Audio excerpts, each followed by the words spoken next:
Hello. What's up this morning, everyone? Welcome. Fine Tuesday to you all, and Avatar spoiler day to you all.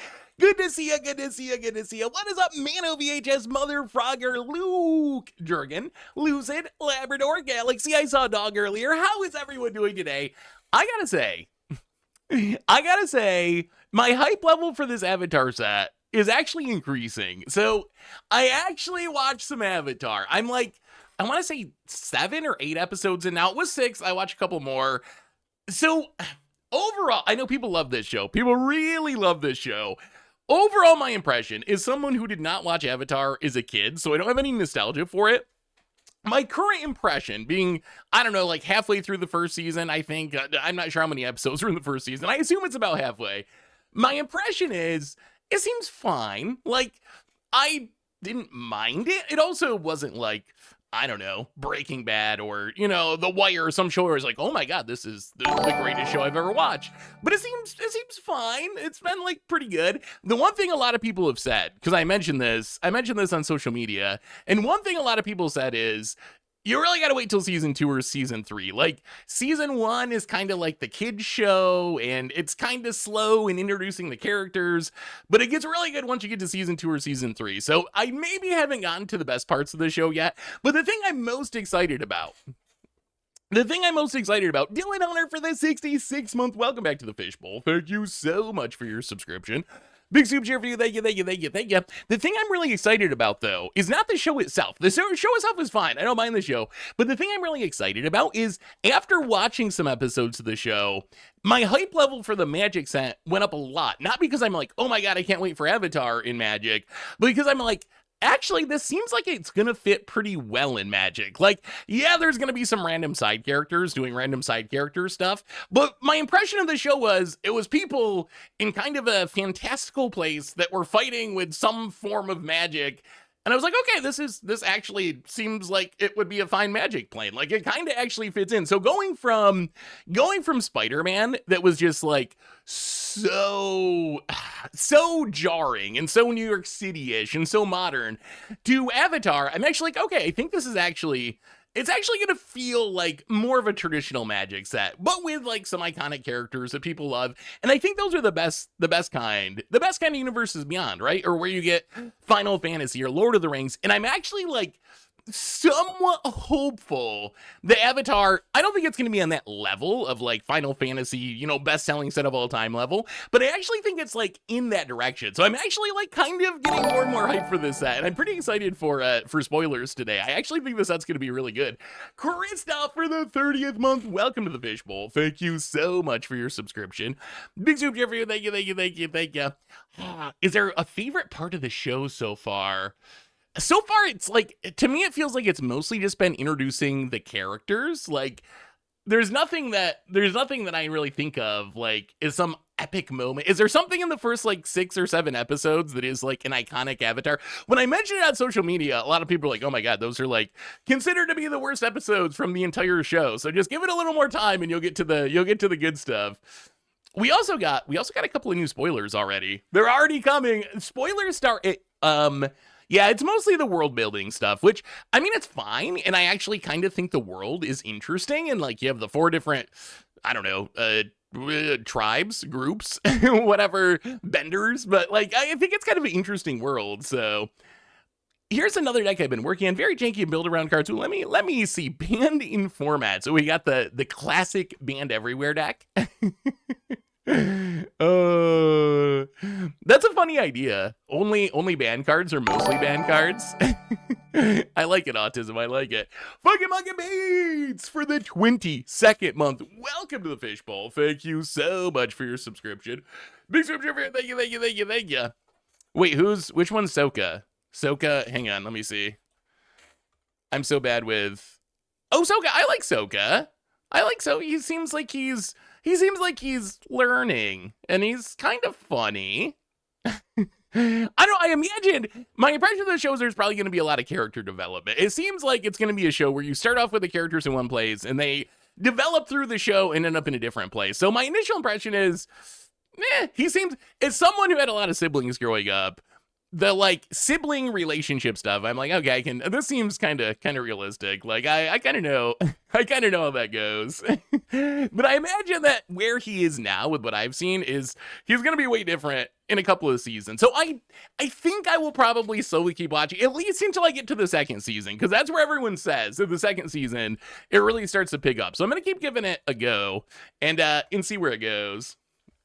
Second draft of Doppelgang. Let me see, Jojo Jimpanzer. What do we got here? Sultai Doppelgang for Pioneer. We're gonna play some Pioneer, I think, today while we wait for spoilers to actually start. That looks sweet. Ruin Crab. Ruin Crab, if only it could mill yourself. We need actual Hedron Crab. Like the fact that you can't hit yourself. Hitting yourself would be so nice in the early game with a deck like this. That looks sweet though. Doppelgang, such a fun card. Such a fun card. I know I was hoping we could do a powered cube, but it's not up yet. So maybe we can sneak one in as we wait for spoilers in a couple of hours. But I wanted to try, I saw this deck list, and I thought this deck looked pretty cute, because I hadn't really seen a Pioneer deck that was doing this, or even had thought about the synergies. Yeah, I would definitely want to try powered cube. If it comes online in time, we might get a chance to try it a bit today before spoilers. We'll see. They're supposed to do the update. I don't know how soon it's going to actually pop up. If Standard's underperforming for videos, is it time for Alchemy Ornate Imitations deck video? I played Ornate Imitations. That's the Momir card, right? I did a Momir. We already did a Momir video on that. It might have been a Brawl deck though. It might not have been Alchemy, but we definitely did. That was the one. That was the one that I actually had. Oh, speaking of, okay, so small change to announce, and then we're going to talk about these cards, and we're going to start playing some Magic. So, small change with the Commander Clash podcast. We changed up how we're recording it now. There was more like lag, but we're trying to record it on Mondays and release it Tuesdays now. So, traditionally, the podcast goes up on 11 a.m. Eastern time on Tuesday. The time might be a little bit more flexible. It's still going to be on Tuesday, but it's basically going to be when Morgan finishes editing it. So it still should be like reasonable daytime hours on Tuesday, but it might not always be exactly at 11. But this is going to make it, I think, way better when it comes to timely stuff. Like they had the announcement of like the bracket updates and the hybrid stuff. For announcements like that, not having so much lag for editing as we get the episode up, I think is going to make it better. So did you and Tomer hash it out over hybrid changes on the pod? Yeah, that was one of the big topics with hybrid changes. I actually am shocked. Tundra Space! We got spoilers later. We'll see how quickly the cube comes up. I would love to do a powered cube as we wait for spoilers. We'll see. We'll see if it comes up in time. I don't know how quickly they're actually going to get it up. I have been surprised with the hybrid thing at how many people are actually against the hybrid change. I'm actually like very surprised. I think that Commander players, and maybe it's just Magic players in general, but I think they're actually like super conservative when it comes to Magic. Like if I think about it, almost every time a change is proposed, I'm trying to think of a change that everyone was just like on board with right away. But it seems like most times when some kind of major change is announced, a rules change or some sort of structural change, there's always this reaction of like, and it makes sense, right? People are very connected to Magic. Magic in a lot of ways for a lot of people is more than a game, and it's kind of like a lifestyle, really. Like it's something that really can be a very important part of your life. So I think when people hear, oh no, this thing I really love might be changing, I think the initial gut reaction is, how about we don't do that? Because I really like Magic, and maybe it's better if we don't change it because I like how it is right now. And I think that we see that with the hybrid rules change. And I will also say, and I think I do this too, I think it's a Magic player thing, but I think it's kind of like that reaction, and it goes outside of just Commander. We see it with removing damage from the stack in 60 card formats or some of those big rules updates like that. It's always like this big freak out, and then a few years later, people are like, you know what, actually, like, Commander's actually kind of better with the Tuck rule gone. Like, yeah, I guess actually it was kind of annoying that my Commander would just be in my library forever. So usually, once you get more time, you end up with a more positive response. So, do you remember the deck you built that switched up companions every game? Yes, I do remember that deck. My friend is building an EDH deck with as many companions as possible. That sounds sweet. I like it. I'm all for changing things if there's an actual reason for it being good for the game. And that's fair. I think that's a fair counterpoint to say that, like, the hybrid cut change isn't impactful enough to be worth doing. And I've seen the argument that Tomer made in his video, which I think is true, that it potentially opens up the door for printing even more Ultra staples, and really it mostly benefits Wizards' bottom line.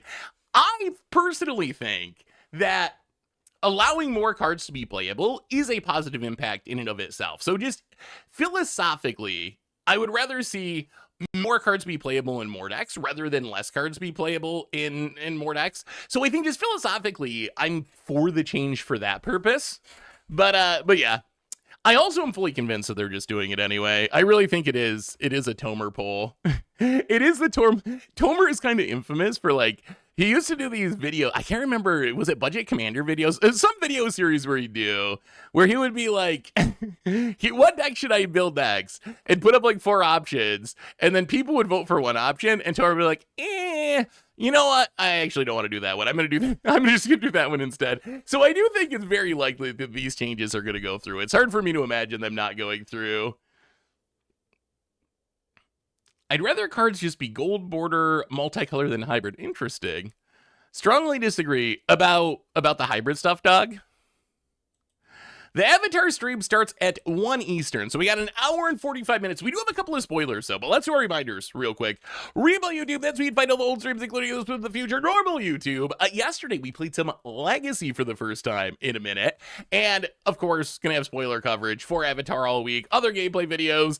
It is going to be a busy time on the YouTube channel, so keep an eye out for all of that. A reminder that our sponsor today is Card Kingdom. If you need some magical cards, you can get them over at cardkingdom.com/mtgoldfish. Maybe get a sticker. I don't know anymore. I still haven't checked, but possibly let them know in your order notes and you might get hooked up. Former rules committee was a bunch of dinguses who are doing exactly what Sheldon said not to as soon as he wasn't there to stop him. Turns out the guy who created the format knows the format well. Oh boy, I don't know if I want to get into all the like RC stuff again. Ugh. That was a wild time. I think my perception of that is different than a lot of people's. I still honestly, personally, mostly view it as is kind of WotC taking over the format. I know there's justifications for it, but that's still kind of my personal perception of it. That was gonna happen no matter what. LBZ, like a lot of bad stuff, no doubt went down, not minimizing any of that. But I think that the end result of Wizards taking over Commander, once Sheldon passed, was essentially inevitable. And that situation created the perfect time to actually do that. But I think it would have ended up with Wizards eventually, regardless. LBZ, welcome to the Fishbowl. Thank you so much for your subscription. Big super, thank you. Yeah, I mean, that's the reason, right? It's insane that Wizards would have their most popular format, which is what Commander has become, be managed by an outside group that they don't have any direct control over. Like, they could definitely have some influence there, and I think that generally the RC and Wizards work together in most things, but still, I mean, that's your biggest moneymaker. You're really gonna have 4 or 5, whatever number of random people, like from the creative format 20 years ago, control your billion-dollar corporation. That, from a company perspective, it just sounds kind of ridiculous. Jessica Jez, welcome to the Fishbowl. Thank you so much for your subscription. First time sub, big scoops here for you. Spoiler-wise, all the spoilers are coming, but we got 2 cards today. The Mechanist. 3 mana 1/3. When you cast a non-creature spell, create a clue token. Interesting that it doesn't say investigate, which typically it says investigate. I don't know if this is like a change to the formatting. I will say, I actually think this wording is probably just better. Like, sometimes when you search for clue and a card has investigate, the investigate card doesn't come up if it doesn't have reminder text. So I actually think just saying make a clue is actually probably better than investigate meaning to make a clue on a card like this. And then you tap it to give a artifact token. Turn an artifact token into a 1/3 construct artifact creature with flying. I feel like this card's interesting. I'm not sure about standard, but it can make a lot of artifacts, right? If you're some sort of spell slinger deck, and it's non-creature spells, so other artifacts that are not creatures will also trigger this. If you just care about, think of what we've seen with Pinnacle Emissary, or think of what we've seen with get a clue would be even better.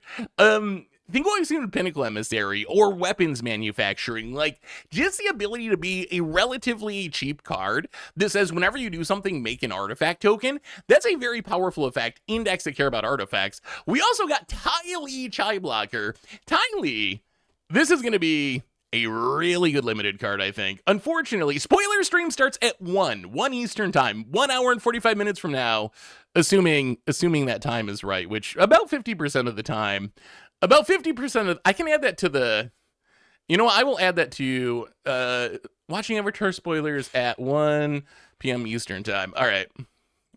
I will add it to the title so people actually know the time. But yeah, hour and 45, order 45 minutes. Tylee Chai Blocker, 3 mana 2/1. Flash Prowess. When enters, tap up to 1 target creature. If it doesn't untap for as long as you control Tylee. Does anyone know what this card calls back to? It calls back to, if you are a longtime limited player, oh man, core set, I want to say 2014 maybe? Now I gotta look this up because I'm curious. How good is my memory of core sets? Let's see. Frost Links. Core set. Oh, 2015. I was close. Core set 2015. Back in Core set 2015, Frost Links. This was before we had 17 lands or anything like this. But Frost Links was widely considered to be one of the best limited cards in its format. And this is just like a souped up version, right? Frost Links, you don't have any flash. It essentially stun counters a creature rather than tapping it down for as long as it lives. So I think in limited at least, Tai Chi is going to be really good. I actually think it could be good enough for constructed. It is legendary, so maybe you're not playing the full 4 copies, but we've seen like Tachana's Tidebinder be good. We've seen what's the 2-drop that you can tap down a thing and then shuffle it into your opponent's deck? Flood Pit Drowner. We've seen Flood Pit Drowner be very good. So maybe there's some sort of like mono blue, tap down your stuff and annoy you a lot kind of deck that Tai Chi could be part of. So actually, Dungeon Geist is another good comparison because of the permanent tap down. I actually think this card's probably pretty reasonable. Plus, it's got Prowess, which is a very strong ability. Oh, also, before we get into games, I don't know if you saw. Oh, I got a meme on this a little bit. Wizards, where's the arena announcements? Arena did a little bit of rebalancing. They did a little bit of rebalancing.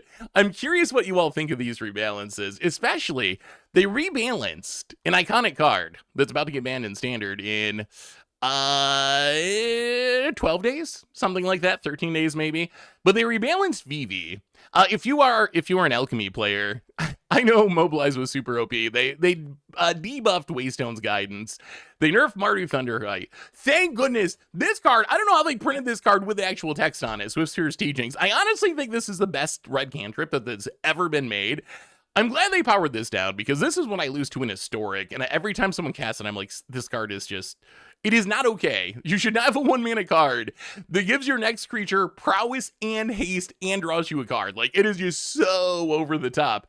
But they updated Vivi. And I'm curious what you think. Oh, Poison Dart Frog. Poison Dart Frog, that is. Although the Poison Dart Frog thing. So Poison Dart Frog technically won the showcase event. Although it was it's not even, I don't see the deck list. It won the showcase event. I don't think it was actually castable in the deck. It was a mono red leyline deck where I think they just put one of them in the sideboard for the memes, which I guess is a sign that the format's in a pretty broken place where you can just give up your sideboard cards and still go with it. But it is a cute choice to to give Poison Dart Frog a little bit of love, just a little bit of love. What do you think of the Vivi nerf though? Vivi, new version of Vivi, taps to make a mana equal to its power, and then grows the same whenever you cast a non-creature spell. So the downside is you can't make mana the turn you play it, right? It needs to lose Summoning Sickness, which does make it weaker in general, but it also makes it weaker with Cauldron because you have the same issue with Cauldron. So it does power the card down. On the other hand, now you can combo with untapping it, which is something you couldn't do before. So in that case, it can make more mana. Also, the scary part about this is it can make mana during your opponent's turn, which suddenly means that VV can be a control card, which I think was VV's biggest weakness before, was being a control card, because it can only make mana during your turn. This version of VV, you can cast a couple spells, get the mana, wait till your opponent's turn, use a VV mana to cast a counter spell or something at instant speed. So I'm curious to see how big of a debuff this is. I think it's definitely a nerf. Is it enough to make VV fair? I don't really know. Also, I was playing some Historic this morning. And I swear to God, friggin' Eldrazi, I don't know how many of you play Historic, but I played Eldrazi like 3 times in a row. And the Eldrazi deck is so obscene in Historic because all their lands tap for 2 mana. They have all these cards that blow up your lands. So Eldrazi makes like 8 mana on turn 3, and they blew up 2 of your lands or whatever. And you're just like, oh my God. And you can't play cards to fight against it because there's no Blood Moon or anything. So Eldrazi is so OP, and Wizards is like, you know what, we're gonna let's add a toughness to Zochi Flickering Talent, a card I didn't even know existed. I don't know if you're Alchemy players, maybe Alchemy players know about this card, but you know, let's add 1 toughness to this card no one's ever heard of. I'm like, what about Eldrazi? What about the actual busted thing? Why are we adding 1 toughness to this bird monk that I didn't even know it was a thing? VV is not restricted to once each turn, although unless you have ways to untap it, having to tap to make the mana kind of gives you that restriction. But yes, if you can untap it somehow, you can make the mana more than 1 time each turn. You can just keep popping off. There is no restriction. VV is instant speed now. You can tap it to make mana whenever you want to, but it does have summoning sickness, so +1 that +1 toughness, it breaks it. Hoshi meta now. I'm playing mono white counter spells in Historic. Eldrazi doesn't bother me for a while. That deck. Anyway, let's actually play. Let's play some Magic while we wait for spoilers. How was everyone's weekend? Also, should I keep watching Avatar? How many of you actually are Avatar fans? I'm actually curious. And if you are an Avatar fan, did you watch it as a child, or did you become an Avatar fan later? Because it does kind of feel like a kid's show, but it feels like a very good kid's show, if that makes sense. Like, I could definitely see it being a kid's show. And again, like, this is based on the first half of the first season mostly. So maybe it feels less like that as far as it goes along. But definitely some of it, I'm like, okay, that kind of feels a little bit like a kid's show. But then I keep having people tell me that the further you go into it, it gets into more like darker themes and stuff that adults would appreciate that kids maybe would overlook at the time. So watch it during COVID. Man, everyone loves this show, don't they? Everyone loves it. I didn't realize how big of a fan base Avatar actually had. The more you talk, the more I become convinced that the set's actually going to do pretty well. What is your hype level for the Magic set then? Y'all love the show. I'm very curious because I feel like pre-Spider-Man, this would be a set that would do really well. I am a little nervous that the mood is just so dark over Spider-Man and Universes Beyond that maybe it will make Avatar do a little bit worse just because people are just riled up in anti-Universes Beyond in general, which I actually think is a shame. My current thinking is we just got to judge every set on their own merits. Whether it's Universes Beyond, whether it's in-universe, a good set's a good set. It doesn't really matter to me if it's got Avatar or if it's got, I don't know, Shadowmoor IP on it. Like, that doesn't really matter. So I hope people can judge each set individually, because I actually think Avatar has a chance to be a very good set that actually fits well in Magic, which kind of excites me. McIntyre for the 39th month. Day Nights at Avatar is his favorite show of all time. Ooh, wow. See, I'm also, you gotta remember too, I'm not an anime guy. I've never been an anime guy. So I don't really have the connection to the genre either. When other people might have more of a connection just because of anime. Hey Seth, can you shake out my brew? I don't see the problem with VV. It's 18 and 2 of my last 20 best of 3. 18-2 in the last 20 best 3 matches. You are crushing it. Changes the meta. So we're doing some Mardu aggro, I guess. Some Sephiroth action, Siegebreaker. I mean, that deck looks sweet. What rank are you at, out of curiosity? I mean, that seems like a solidly built deck. It's hard for me to imagine anything actually beating VV consistently, but that is a ridiculous record in a solid looking deck. Anyway, what is this deck we're gonna mess around with? Diamond, okay, so it's not just like all bronze or whatever. I know sometimes in bronze, I mean, I guess it can happen at any rank, but sometimes when I drop back to bronze, it's like, oh boy, or gold, you're like, whew, I don't know what's going on over there.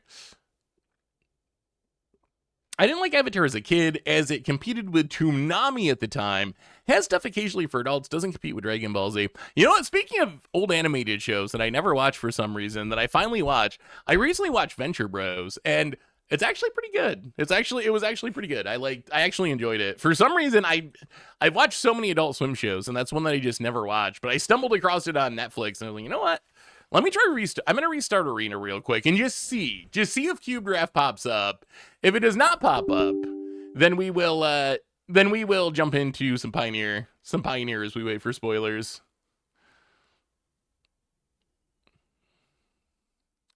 Well, there's an Avatar pull up. Get in your votes now. Yeah, I don't know why I hadn't watched that one in the past. Just because I've watched so many of them. What do you think of the Dodgeball movie? Just showed it to my fiance in a road trip this weekend. It's been a long... I remember it being funny, but it's been a long time since I watched Dodgeball. But I remember when I watched it like forever ago that it made me laugh. But I don't remember any of the like specific jokes. Uh-oh. Oh, okay. We might be good. Ooh, maybe we can do a Cube Draft. That is a download. Huh? Wait a minute. What are we signing? Do I need to... Do y'all read this? Like, do you think there's something sketchy in here? Am I signing away my rights to ever complain about Wizards again if I click submit? You are not allowed to make YouTube videos complaining about Spider-Man ever. I never read it either, but I feel like I probably should, because I keep hearing horror stories about how, like, someone took an Uber once and now they can't sue Disney because their mother had died because they got food poisoned or something. Like, you just hear these crazy stories where people click their terms and conditions and then and then you find out later that you really should not have. Oh, I forgot about the South Park episode. That was pretty good.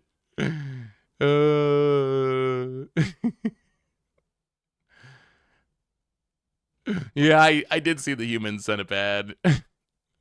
It was pretty good. South Park sometimes, like, South Park can be a little hit or miss these days, but when I nail it, it's still pretty funny. That was Disney Plus. Okay, yeah. Just like, it's ridiculous how the terms of service work on this stuff. Ubisoft had terms and conditions. They had to delete the digital copy of the game if they tell you. I mean, that seems pretty extreme. Although I'm pretty sure if you actually read the terms of service of like Magic Online or probably Magic Arena as well, you don't actually... Oh my god, there's Powered Cube. There's Powered... Okay, so how do y'all feel about doing a Power Cube while we wait for spoilers? Because Power Cube is up. I was thinking we play that Pioneer deck, but I kind of want to try Powered Cube. Are we down? Are we down with Powered Cube? All right. It seems like people are down. We'll get in as much as we can and then jump over to spoilers. I'm actually very excited for this cube because Power Cube is super fun. What's your take on... all right, let's jump into this Power Cube. What's your take on Sozin's Comet? This came out since we last streamed. We haven't talked about it yet. Sozin's Comet, 5-mana sorcery. Each creature you control gains Firebending 5 until end of turn. You can foretell it for 3 mana. So this card's very interesting. In some sense, I will explain Cube in just a minute. In some sense, yeah, it's going to be bad. It's going to be bad for Magic Online. I think Vintage Cube is like one of the biggest things on Magic Online, or it was, but now if you do it on Arena. Elvis Yuga, welcome to the Fishbowl for the 28th month. Thank you for your subscription. Big super here for you. Thank you. So this card the ceiling is insanely high, right? Make 5 mana for each creature you control that attacks. You can like make some tokens end step, untap, and make 15, 20 mana very, very easily with this card.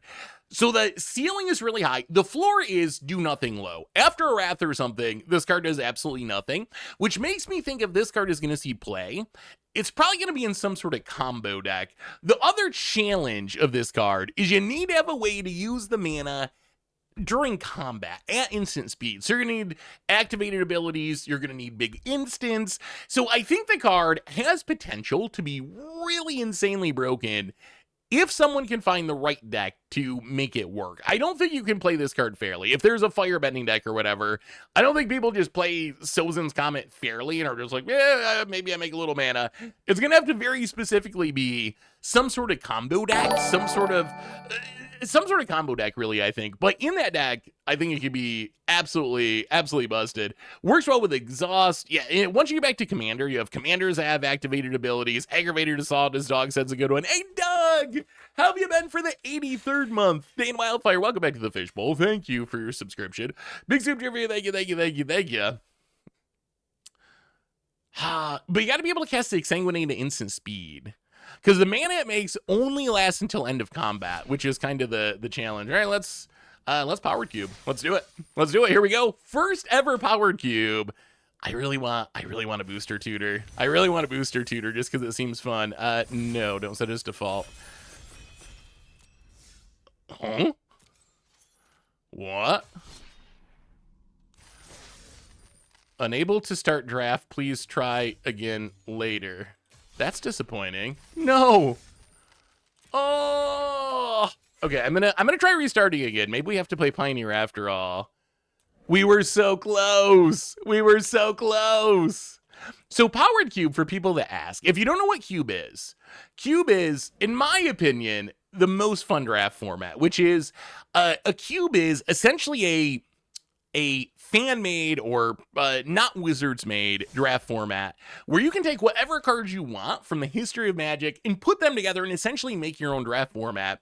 Powered Cube is the most powerful version of that because it has the Power 9 cards. So you're going to have Black Lotuses, you're going to have all the Moxen, you're going to have Time Walk. It's basically a cube that's built around the strongest cards in the history of the game.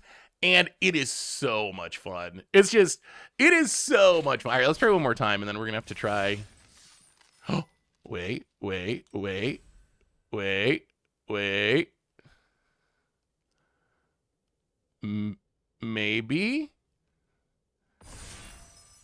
Ready? Oh, did it work? Hey! Oh, I think it worked.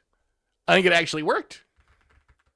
All right, here we go. First ever Power Cube on Arenas. We wait for some spoiler action. I really want Booster Tutor, just because it seems so much fun. Do you see the video of Ristic Studies where he talks about the Ornithopter Cube? I heard about the Ornithopter Cube. I don't remember if it was from a Ristic Studies video, but I did hear about I might have saw it on social media or something, because it was just CubeCon not that long ago, so. Am I foolishly wishing for a Hydroblast and Pyroblast reprint in Avatar? As it fits the theme well, how will they do in Standard? I actually would really love to have them in like Modern and in Timeless. I think they would be fine in Standard.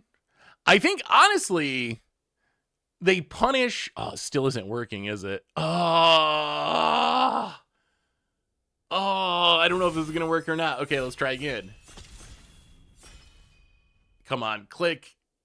Your last 2 people. Come on, you can do it. Oh, I don't know why I expected this to work. It is launch day after all. Hey, what's up, Stone Raid? Happy Tuesday.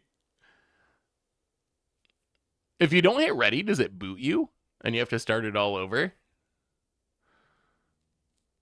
I feel like Hydroblast and Pyroblast could actually be good in Standard right now. We'll see what it looks like after the bannings, but it would be good at dealing with stuff like Vivi.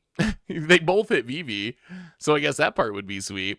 I saw on someone's stream, I gotta figure out how to do this.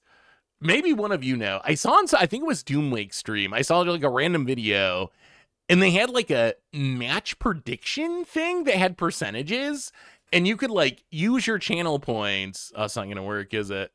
One or more players did not ready up in time. Rebuilding the queue. And you can like vote on who's going to win, and it updates in real time. So it'll be like, will the streamer win 52% to 48%? And as the game goes, you can vote and it shifts the odds. It looked like it would be really cool, but I don't know where it comes from. I gotta figure that out. I just saw it, but I think that would be a fun addition to the stream. What is Cube? So Cube is a draft format, but it's created out of, oh, wait a minute. I don't know if, is this a bug or do we keep getting into pods where there's, oh my God. It actually happened. Okay, pack one, pick one.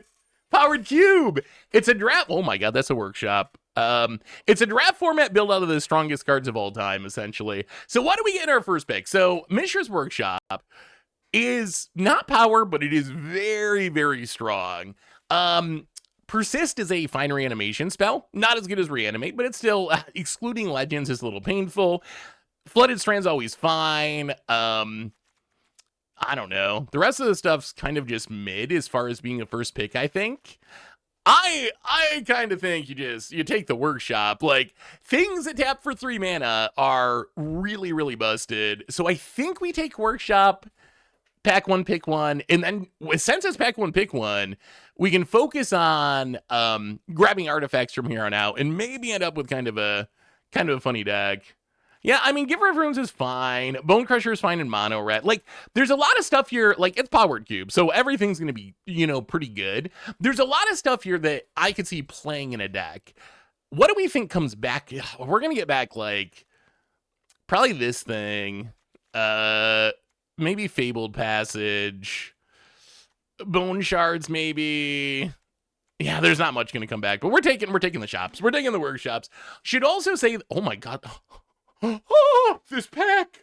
Oh no. I should also say that not everything that is in Cube is craftable yet. So just because we have a workshop does not mean that you can workshop in Timeless. Well, this pack has some cards in it. So Overlord of Baelmerk, pretty powerful, right? You can mill some cards, get them back. Dark Ritual, really good. Really though, there's 3 cards. There's 3 cards that stand out in this pack to me.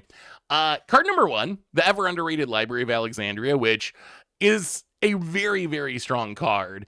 It does work fine in an artifact deck. We'll see. Chrome Mox, fast mana, always going to be good.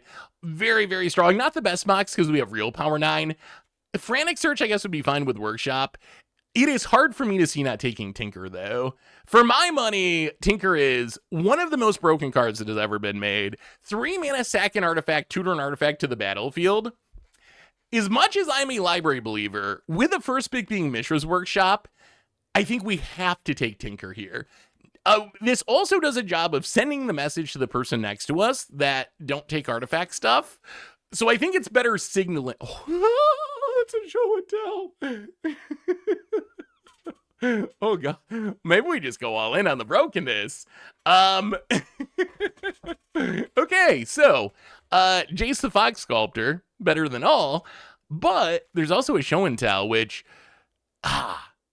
it's still pretty early. I don't know if show and tell is going to be good in our deck or not. Soul Cauldron is an artifact. We do want artifacts to go with Mishra's Workshop. Either Spellbomb is an artifact. Natural Order, very good card. I don't think it's for our deck. Stoneforge is good. We could take the Jace. We could take Celestial Colonnade, I guess. Omniscience, I'm pretty sure, is in the cube. Man, I think it's either Azeka's Chariot. I don't really want to take here. I think it's either Show and Tell or Jace. I feel like it's early enough.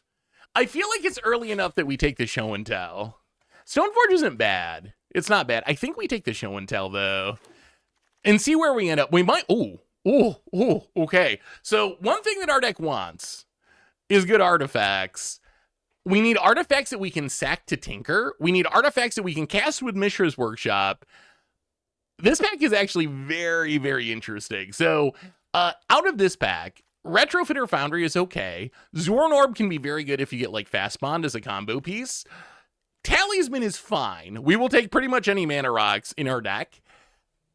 Bolas's Citadel is actually a pretty good target for Tinker. I actually really don't mind tinkering into Citadel. It is a lot of black mana, which is kind of awkward. But I do like the possibility of tinkering out the Bolas' Citadel and popping off. I think we take Citadel here. We do want to pick up basically any mana rocks that we can play, but I don't think we can pass a Citadel for a Talisman here. So let's take the Citadel. Hopefully we get more mana rocks in the Expedition map, eh? Huh. This is interesting.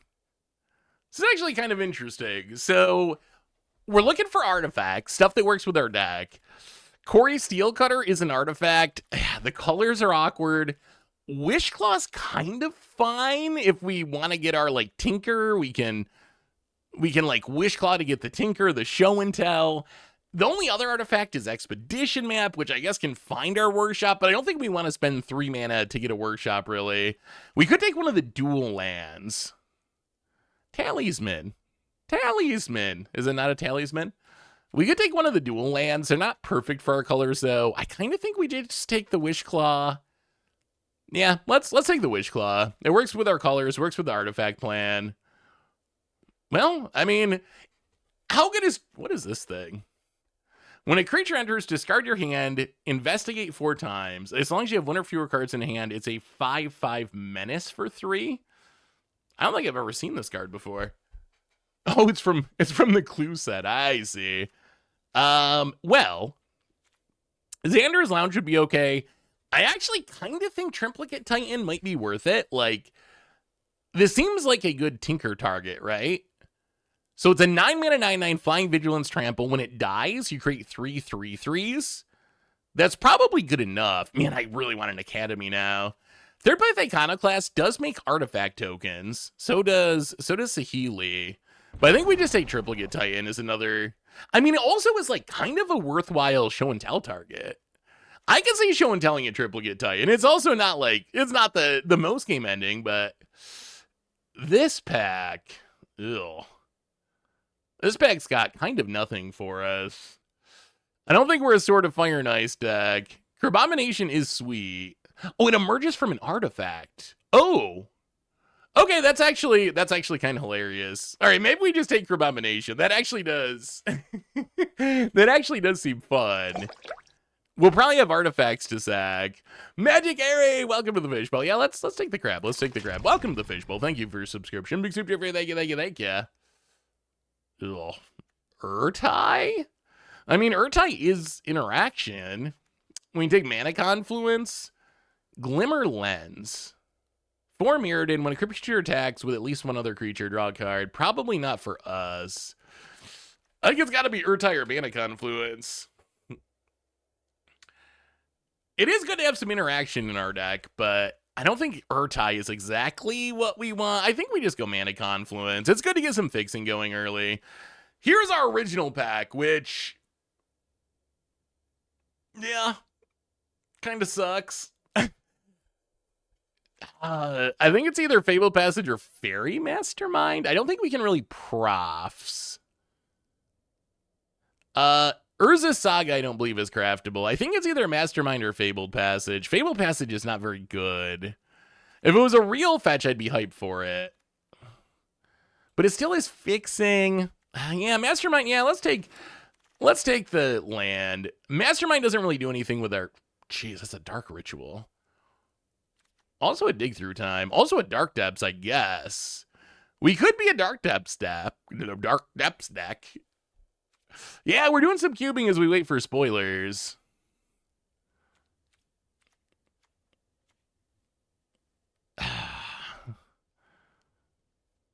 Yeah, let's just take Dark Ritual. Dark Ritual can do broken things. Here we're just gonna take an artifact. Ooh, I kind of want to take Sewer Orb. Is there fast spawn in this cube? Does anyone know? Like, I don't think we're pre-triggering in this deck. Night's Whisper is okay, but not what we really... You know what? We're just going to take the Zorn Orb and see if we use it. Here there is... Well, apparently no one's drafting mono red. I guess we'll take... I guess Hazaret's better in mono red. Discard your hand... Ooh, that does make 4 artifacts. You know what? I'm going to take this thing. I don't think we play it, but we could. All right. Artifact stuff. Artifact. Ooh, LED. That's artifact. Oh.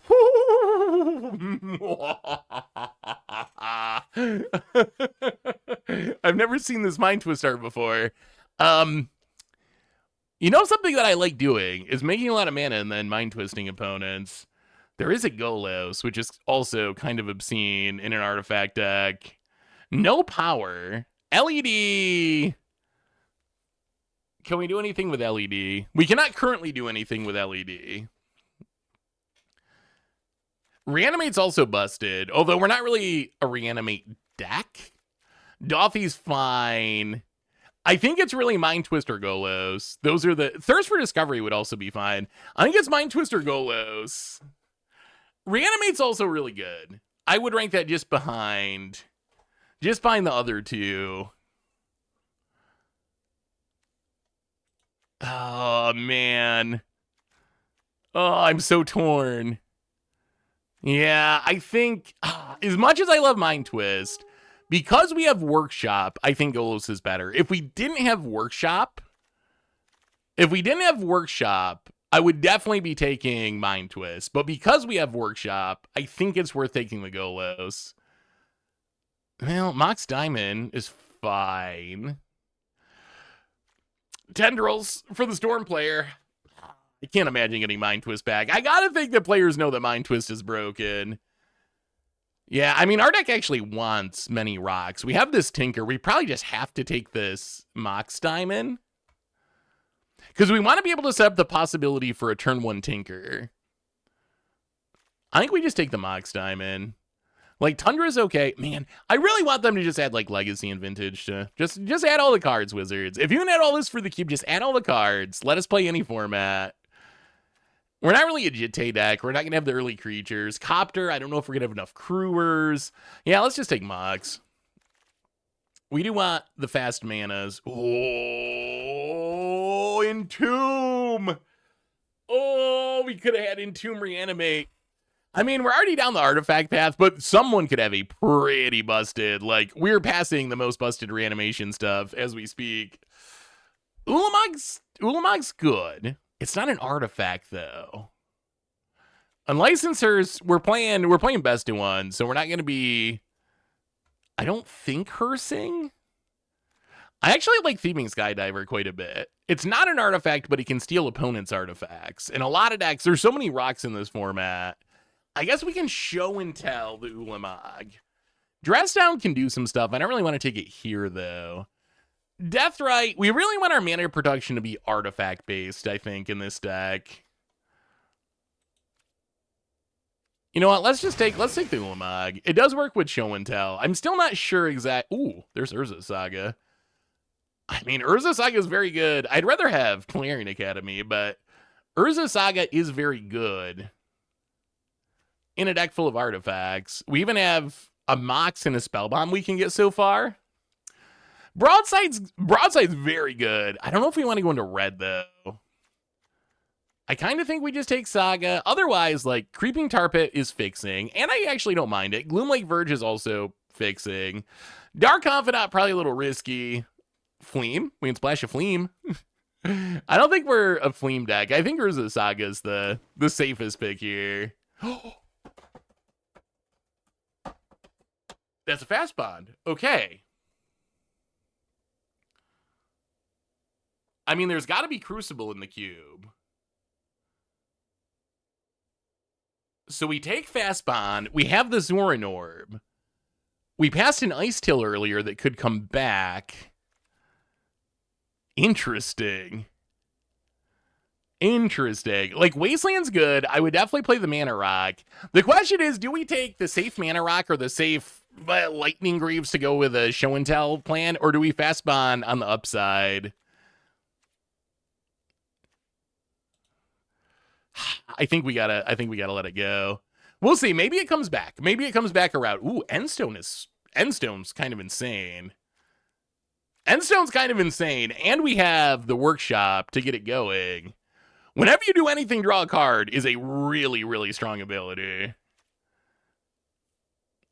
Oh, we gotta... Bank Buster would be fine, too. Bankbuster would be fine. I could even maybe see Louis as a finisher. We'd rather have artifacts, though. The Triome also does fixing, but yeah. I mean, now we have 2 huge card advantage engines. Okay, there's another rock, which is nice. Not much else for us, really.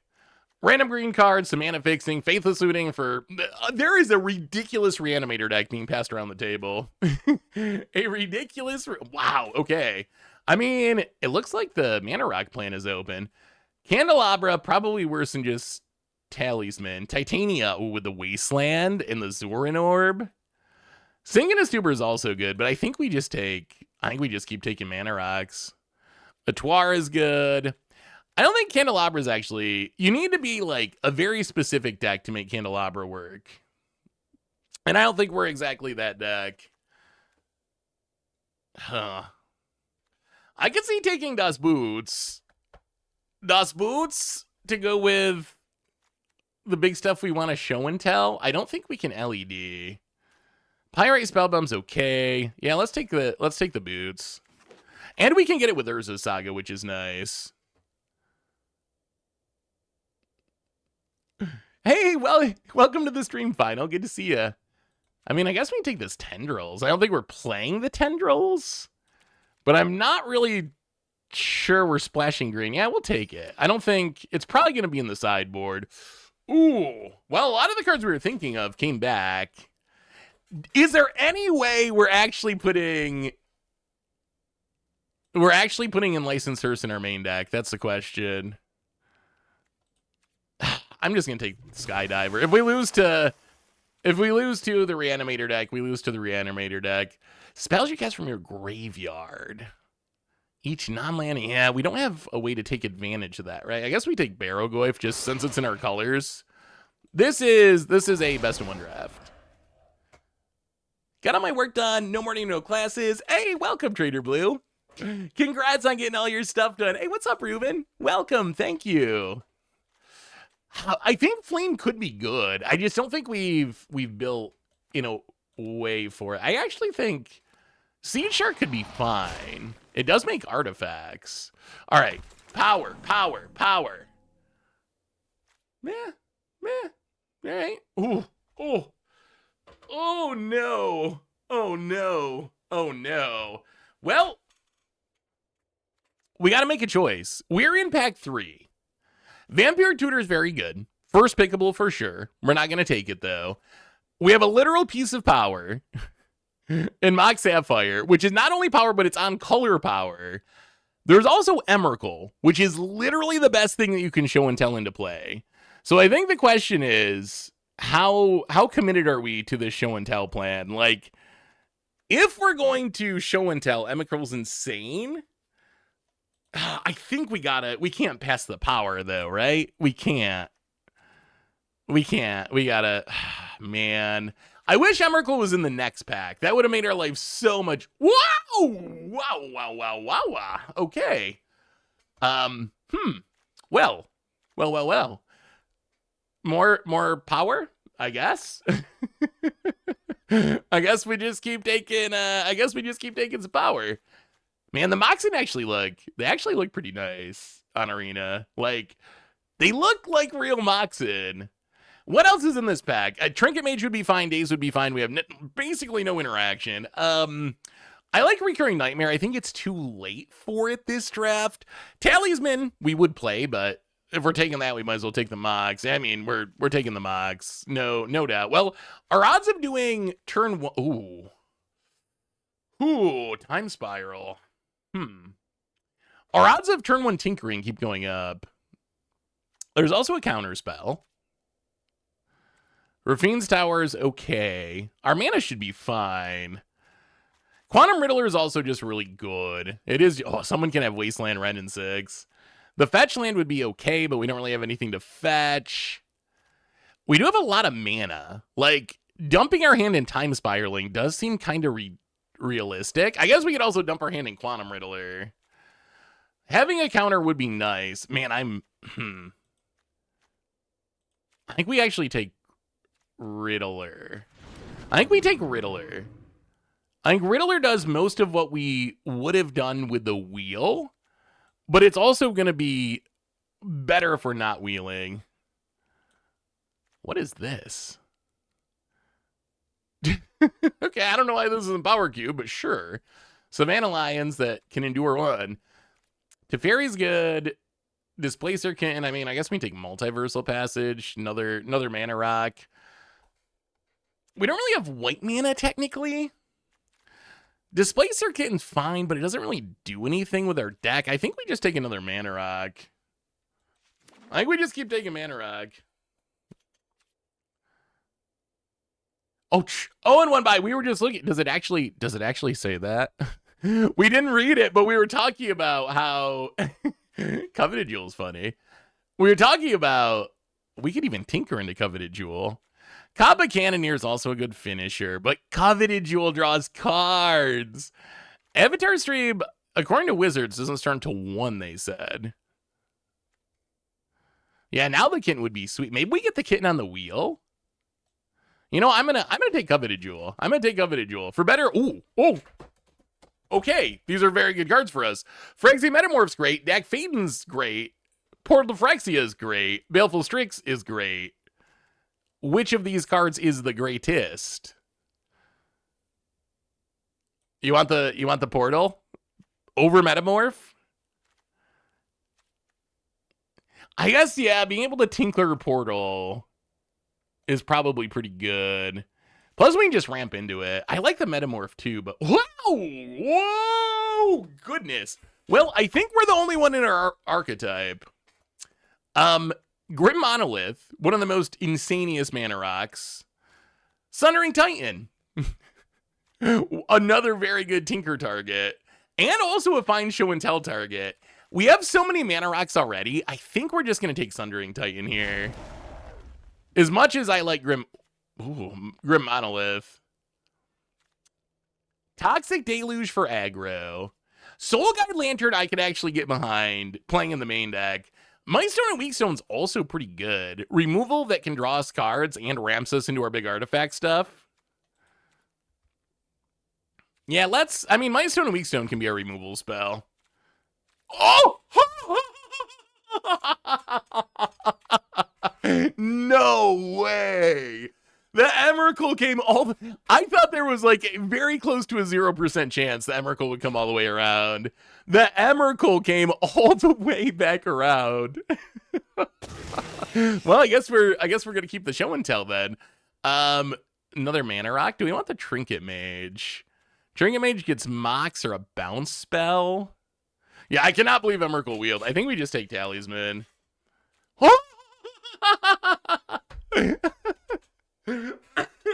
No way. What are these people doing? What are they drafting? What are they drafting? The Time Spiral came back too. Give us the Displacer Kit. Give us we can probably actually make white mana, can't we? You know what? Let's take this to Fairy. This isn't a fight you can win. Come on. Give us the Mox Kitten too. Oh. All right, good enough. We'll take. Wow, we ended up in the open archetype. The Baleful Strix. We got literally almost every single thing we were thinking about picking the first time around came back around. No, 15th pick Grim Monolith.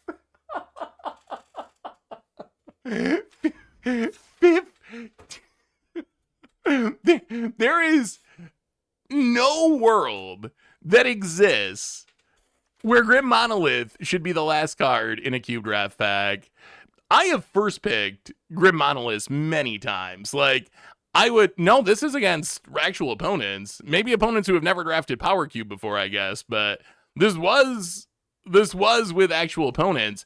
Now, if anything, our problem is we have way too many cards. Like, okay, let's do a little work. Let me double check. Wizards tweet said that the stream was at 1. Yeah, I don't see anything on the WotC Twitch yet, so we should have like an hour. We should have like an hour until spoilers. Well, okay. So, So. We have to cut a lot of cards. So we currently have 17 lands, although we can play... We can definitely play 16, probably 15. We can probably play 15 lands because we do have 3 Moxen. 2 real Moxen and a Mox Diamond. So we can cut some lands. We can cut some lands. We still have to make a lot of cuts. So, Zoran Orb doesn't actually do anything. I imagine we're going to see a lot of people who have never drafted Vintage Cube before or Powered Cube before. So Zoran Orb's going to go. We didn't get the cards. We didn't get the cards for Zoran Orb. Spellbomb's fine. We do want targets for the Urza Saga. Maybe Dark Ritual goes. Let's see. Thieving Skydiver, Wishclaw. Wishclaw can get Show and Tell. Okay, so we have Show and Tell. They can put Emrakul or Ulamog into play. Then we have Tinker that can put Portal or Triplicate Titan or Sundering Titan or Endstone or Bolus's Citadel into play. Coveted Jewel, maybe. Kappa Cannoneer's got to stay. Barrowglyph can probably go. We want as many artifacts as possible. So artifacts, like, we need to keep all the mana rocks. All the mana rocks. The Baleful Strix. The Grim Monolith. Oh, it's going to be... We might be cutting Crabomination, actually. Do we need Citadel? No. Do I want Citadel? Kinda. With how much fast mana we have, Time Spiral seems very good. Crabomination is so much fun. So the way that Booster Tutor works in this cube is you get a pack of the cube itself. So you'll get a pack of the cube and be able to choose a card from the cube pack. Yeah, I think as fun as Crabomination is, I think we're probably not actually a Tendrils deck. Although we kind of almost could be with Citadel. Like, there is some world where we just go, like, Citadel, Mox, Tendrils you for, like, 8. So I think Crabomination's going to go just because we do have plenty of good finishers. Wishclaw I'm still on the fence about. We can probably cut this thing. I don't actually... On one hand, we can discard our... Man, actually, maybe this is good. Huh. Actually, I'm not sure how good this is. So on one hand, I don't really want to discard my hand. On the other hand, I could imagine games where we just kind of dump our hand of fast mana, and this is almost like a Time Spiral effect. Yeah, we can go down the Shark, probably. We're going to have to... I think we got to go down the Tendrils. Golos, I think, is going to stay. Mightstone and Weakstone's going to stay. Oh, no. So we have to, like... I guess we cut this? This... Are we cutting... I actually almost think we cut Dark Ritual. That sounds wild to me, but... We have so much artifact mana. Do we actually even need or want Dark Ritual? I think Teferi's probably going to go out just by default almost. We also might lose to the Skydiver. Like, Skydiver is a nice value card, but we might not have room for it. Man, we're going to have to cut artifacts, aren't we? All right. What artifacts? 1, 2, 3. Oh, this is actually tough. We have 14 lands? Oh, is 14 lands? We might even need 15. 14's kind of greedy. 14's kind of greedy. Even with 2 Moxit, we have 1, 2, 3, 4, 5, 6, 7, 8, 9. I guess we have 9 mana rocks. All right, that's an insane amount of mana rocks. 10, 11 if you count. Okay, like most of our deck actually makes mana. Most of our deck makes mana. We don't want the plains. We don't want the plains. We definitely need more than 13 lands, though. This would be 15, but then we got to cut 4. I mean, I guess maybe we just cut Wishclaw. I think we cut Dark Ritual. As crazy as that sounds. I think we cut Wish Claw and just trust that we're going to just brute force draw our way into what we need. The Mox, the Mana Rocks are so good in our deck, though, because of Mishra's Workshop and our expensive stuff. Like, I actually think the off-color rocks are pretty good. I could see cutting something in the top end. Like, we got to keep Emrakul for show and tell. Like, is there a world where we cut Ulamog? Do we cut Ulamog? We have Emrakul to show and tell. We can also show and tell something like Triplicate Titan or Sundering Titan. Ulamog doesn't work with Tinker. Do we really want 2 Eldrazi?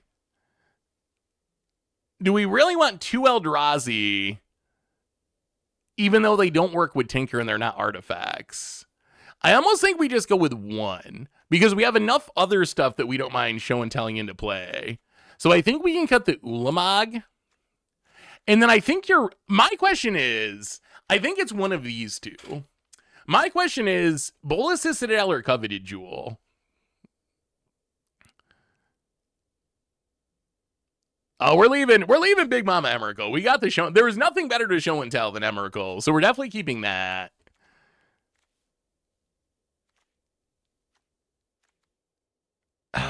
Bolas to Citadel is also kind of a liability against aggro.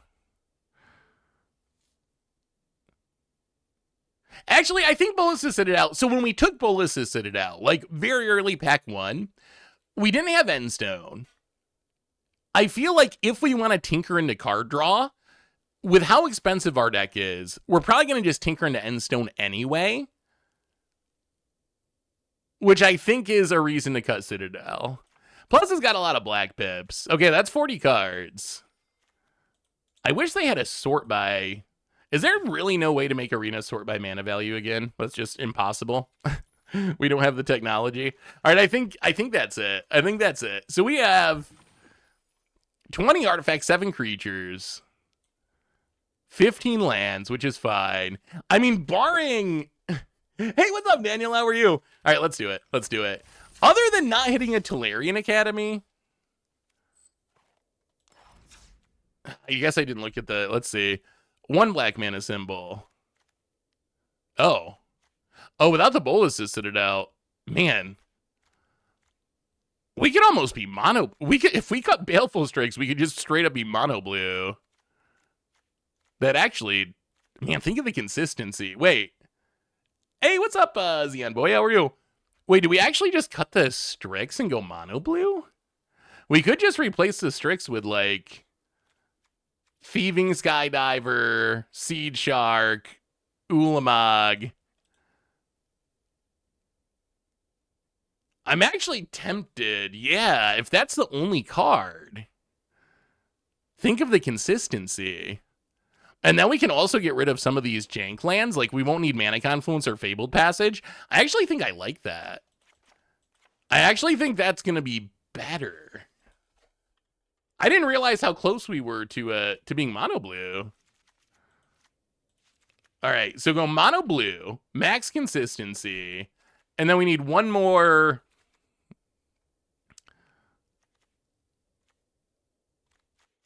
We need to cut the Baleful Strix. And what do we replace it with? That's the question. So we cut the Baleful Strix. Probably not the Ulamog. It's one of these two.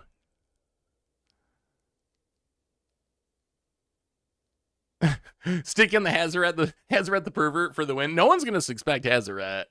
All right, let's go Skydiver. That's fine. This does make artifacts, but I guess so. You know, let's just play. Let's play some games.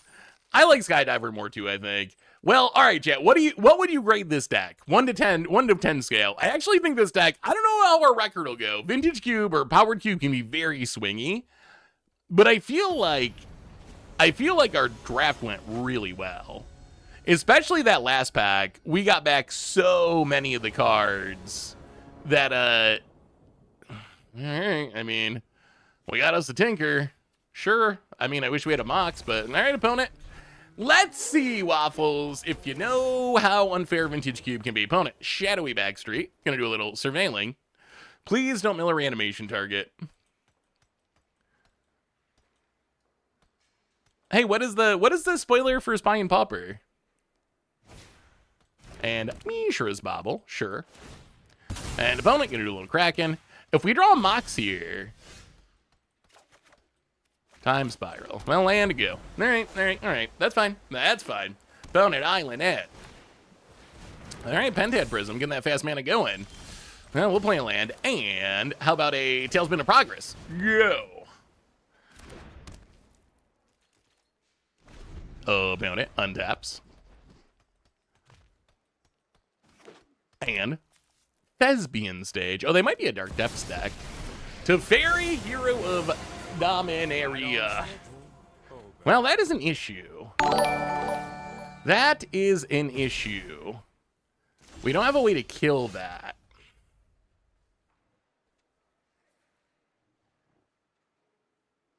Man, are we going to lose to this Teferi? Mega Magikarp! Welcome back to the Fishbowl. For the 22nd month. I think it's been longer than that. Thank you for your subscription. Bruce Lee had a brother. He was never late. His name was Earl Lee. Why is Urza Saga? Oh, Arena thinks it's an enchantment. Arena thinks it's an enchantment. I'm also worried about them having a counter. Let's play another Tailsman. It feels like, oh.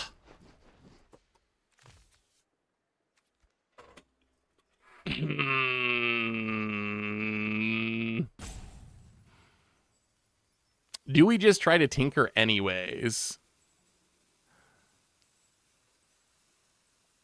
It is an enchantment, it is. I'm just used to it being with the lands.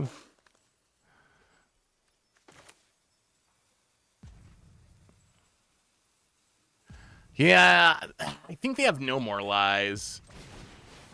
But we're going to go for it. Tanker.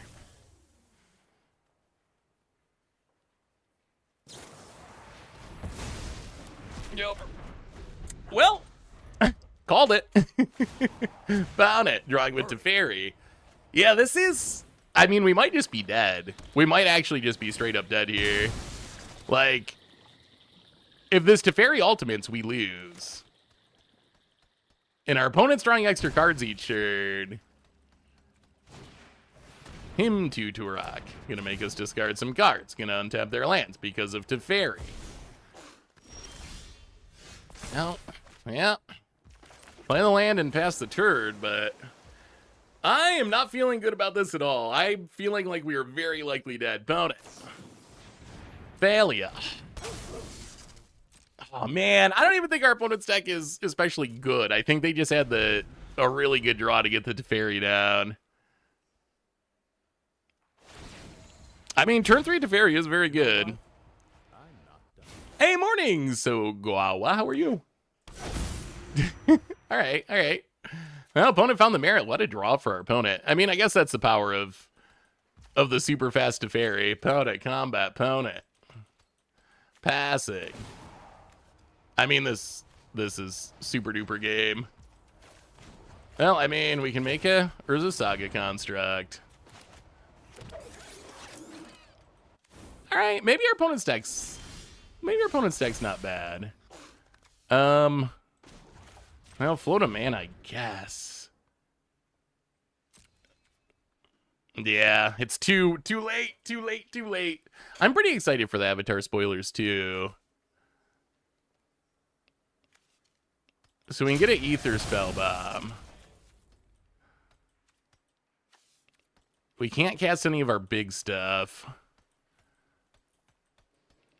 Well, let's go to combat. Attack the Teferi.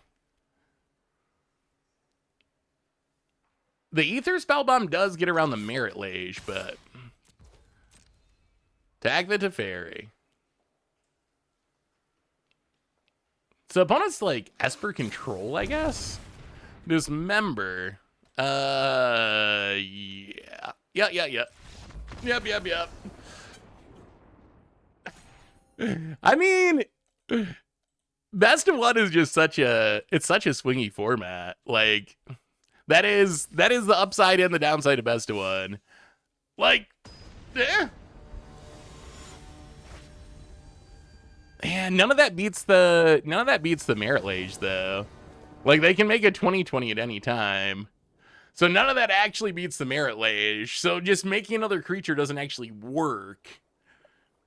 Because then they just make the 20/20 indestructible and then it kills us. Oh, alright. Well, I mean, we can make some mana. You gotta be kidding me. Alright, sure, found it. Well, I mean, that's the Power Mind Twist.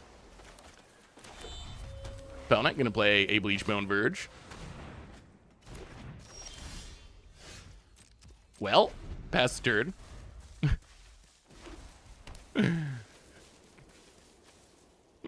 I don't even know what to say about that one. About it. As per Sentinel, mother, man, so many jank, like, this is not a, all right, sure. About it. Gets in, hits us. We draw an island. Well, let's Quantum Riddler. Draw a card.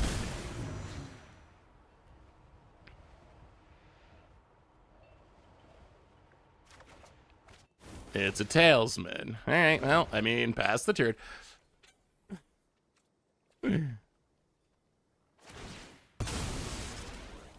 Yeah, I don't think it's worth playing the Mox and sacking it and letting our opponent draw a card so we draw an extra card. Like, if we play the Mox, we would draw one more, but we also give our opponent a card, so we end up down an extra card in our hand. And we don't actually come out ahead in card advantage, because it's we draw 2, they draw 1, rather than we draw 1, they draw 0. Plus, we're down an extra card, so I feel like it's less card advantage to do it that way. Wow. I feel like it's less card advantage to do it that way. Man, what a draw for our opponent. This doesn't... Well, I guess we play the Talesman. Play the 1. But, like, what do you realistically... there's realistically nothing we can do about that. Like, realistically, there is nothing we can do about our opponent going turn 1 Black Lotus, Mind Twist for 3, into him for 2. Like, there's nothing that exists that gets around that. Like, outside of, like, having literal force of will.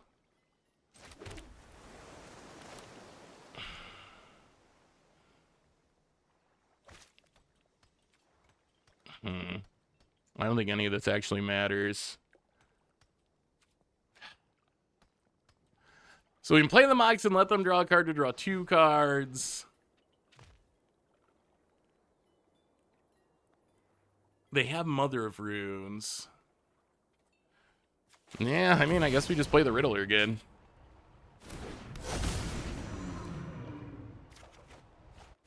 Now there's a Tinker. It's a very good card. I'm not sure it can get us out of this scenario. Opponent. Land. I mean, we can Tinker into Portal. Opponent gets in. Cannot block. Down to 6. We draw an island.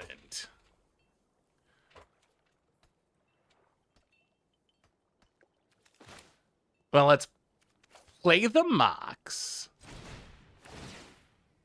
Pay the 1.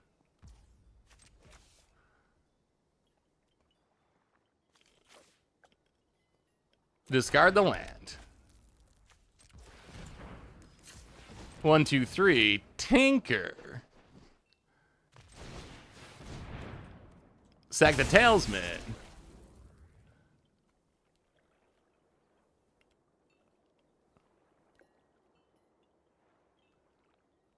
Watch them be holding, like, Reprieve or something. This might be enough. Because we can get the Portal. It's going to put our opponent down to 1 creature. And then we get to start reanimating stuff next turn. They're going to have to go down the Mother of Runes. They probably keep what? Yawgmoth, I guess? Maybe they keep the Mom. But this might actually be enough. I cannot believe there's a chance. Wait, no.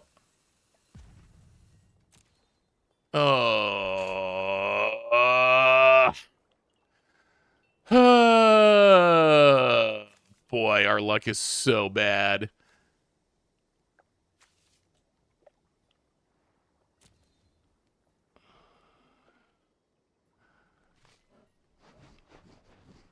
So Endstone makes it so they have to 10 us in a turn.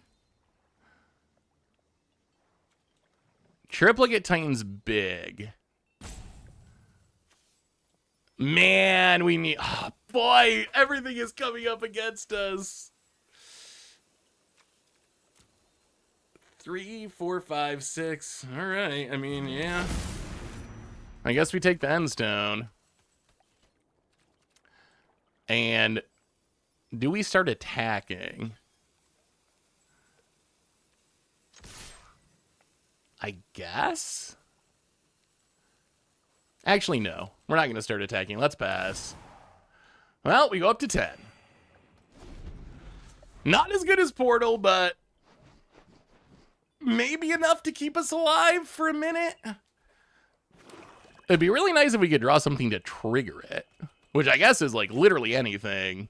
Except some expensive card that we can't cast, which there are a few of. Wow, if we beat this draw, that would be absolutely ridiculous. Found it.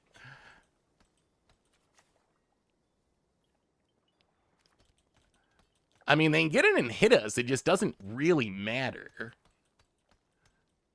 Because of the Endstone, we're going to go back up to 10 anyway. Found it. I'm going to sack the Woe Strider. Shrink the Riddler, draw a card.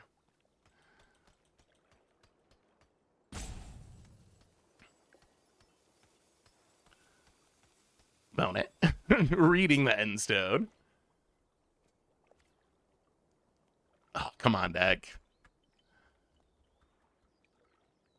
Show and Tell would be interesting.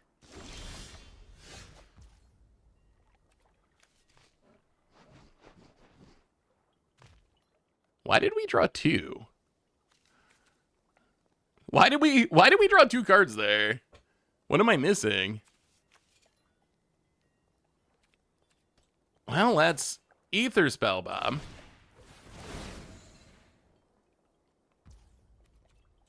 Pay the 1. Play a land, draw a card. Man, the Endstone's wild. Well, there's an expensive thing. Sundering Titan. Well, let's pass the turn. The Ether Spellbomb's nice. The Ether Spellbomb's nice. That gives us a way that we can interact with something if we need to. Found it. Gonna discard a card to proliferate on the Sphinx. I mean, we can also bounce the Sphinx back to our hand at some point. Well, we're drawing all of our expensive stuff. Yeah, they're getting there. 1 discard at a time. Found it. Woe Strider going to return. Should we bounce the Yogg? Or should we bounce the Sphinx? I actually think we bounce the Sphinx.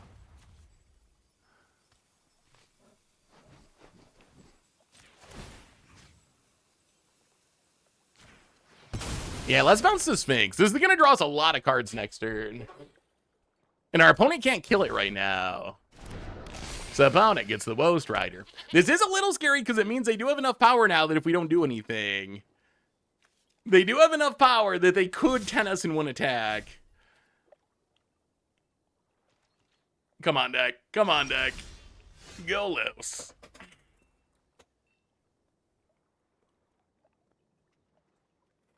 Actually, no, they only have 9 power. A 1-2. Let's warp the Sphinx. Draw a couple of cards.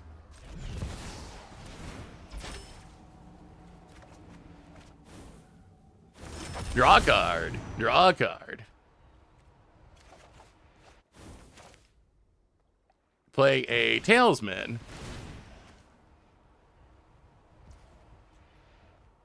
Pay the 1. Draw a card. Land. Draw a card. Talisman. Draw a card. Man, Endstone is pretty good.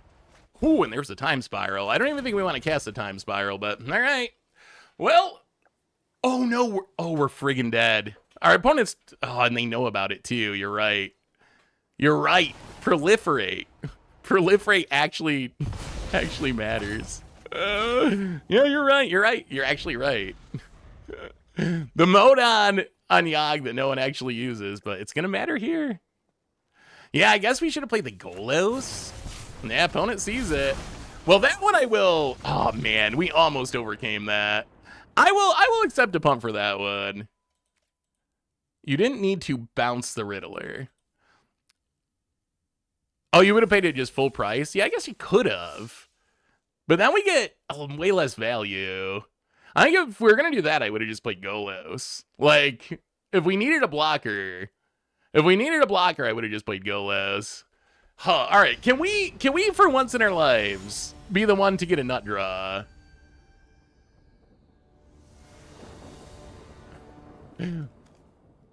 We've run into multiple opponents that have just had insane nut draws, and we have not had anything even a little bit close to a nut draw. All right. How can we do this?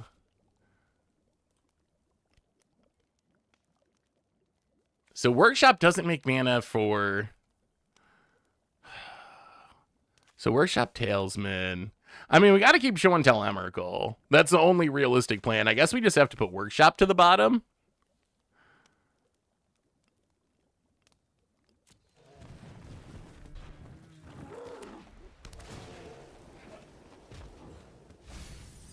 Opponent, Fiery Confluence, milled.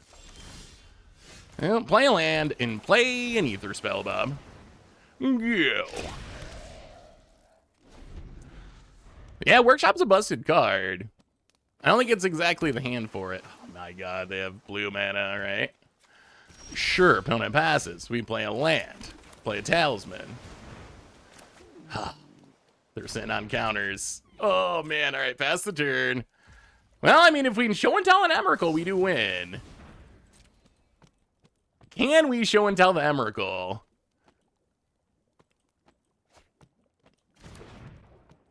Seriously, watch them mind twist us. For the love of God, please no. Maybe we gotta go back to playing best of 3 drafts. I kind of like best. All right, opponent gonna get a Lutri.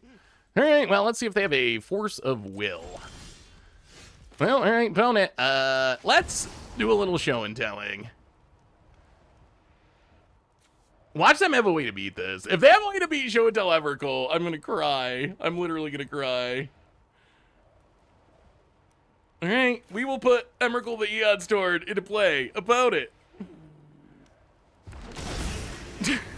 Oh no, a mountain. Okay. All right. Well, all right. See if they have Lutri. Is there a way they combo kill us here? Are we just gonna get combo killed with the Emrakul on the battlefield? Opponent, looking at the Emrakul. It does have protection from basically everything you can do from it. Come on, opponent. Come on. Land and come on. We need at least one. Yeah, the old land off of the old land off of Show and Tell. About it. Comet Stellar Pup. Gonna roll a 5 and hit us down to 15. Man, why don't they just make these cards craftable? All right, well, let's do Emrakul things. We will attack you. They're gonna have to sack the Comet anyway. And all right, that should do it. Oh, okay. I thought we were gonna not win any games with this deck, and I feel like this deck is. Oh, the Karakas actually could get us. I was afraid we were gonna win literally zero games with this deck, and I feel like this deck is better than that. There's so many, like, as much as I love seeing the cube on here, it does make me think I wish they would just actually release all the cards, because some of these cards would be so sweet for constructed. Ain't about it. Oh, okay. We gotta win. We gotta win. We gotta win. I'm actually curious. Should we play best of 3 when it comes to drafts like this? Those first couple games got me feeling like, just with how swingy they are, it got me feeling like we should play best of 3, because I feel like our deck is better than either of those decks. But just like the inherent variance of the format. But best of 1's kind of nice for draft because it goes by and you get in more drafts. But it was seriously like we were on the draw and got max punish for it. I mean, I guess this is fine. Emrakul looking a little awkward at the moment, but we can turn 1 land into Mox, into Talisman. At some point, use this Riddler to draw some cards. Well, play the land, and yeah, I guess we warp a Riddler. Draw a card. Ooh, triplicate. Okay, we got our big stuff. Ether Spellbomb. And go. I mean, we're off to a faster start than our opponent, that's for sure. Oh, no, I mean, there's no issues with the reserve list on digital. I think maybe they just don't want to release everything at once would be my guess. Urza Saga is a pretty good draw here. Let's play Urza Saga over there for some reason. And yeah, I mean, I got the fear of the mana drain. I feel like we're in a really good spot this game.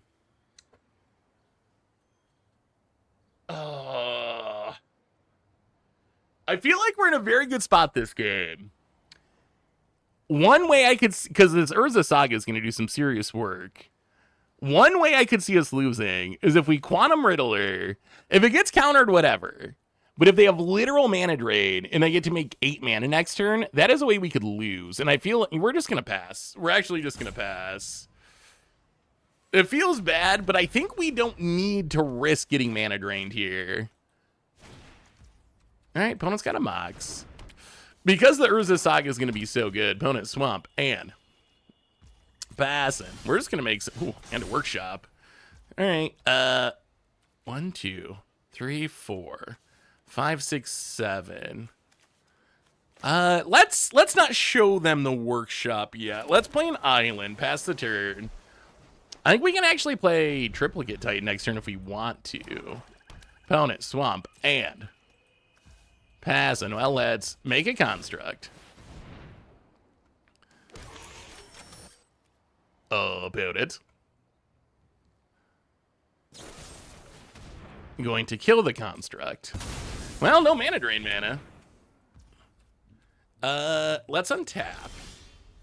Ooh, we draw show and tell.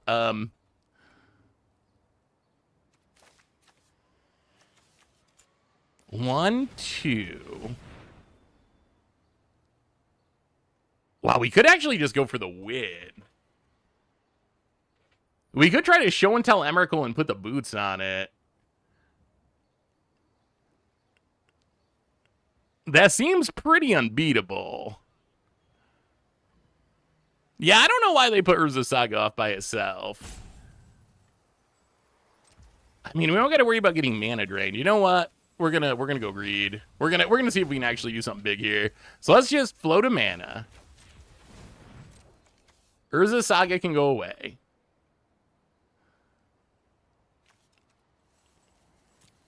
One, 2, 3, 4, 5, 6, 7, 8.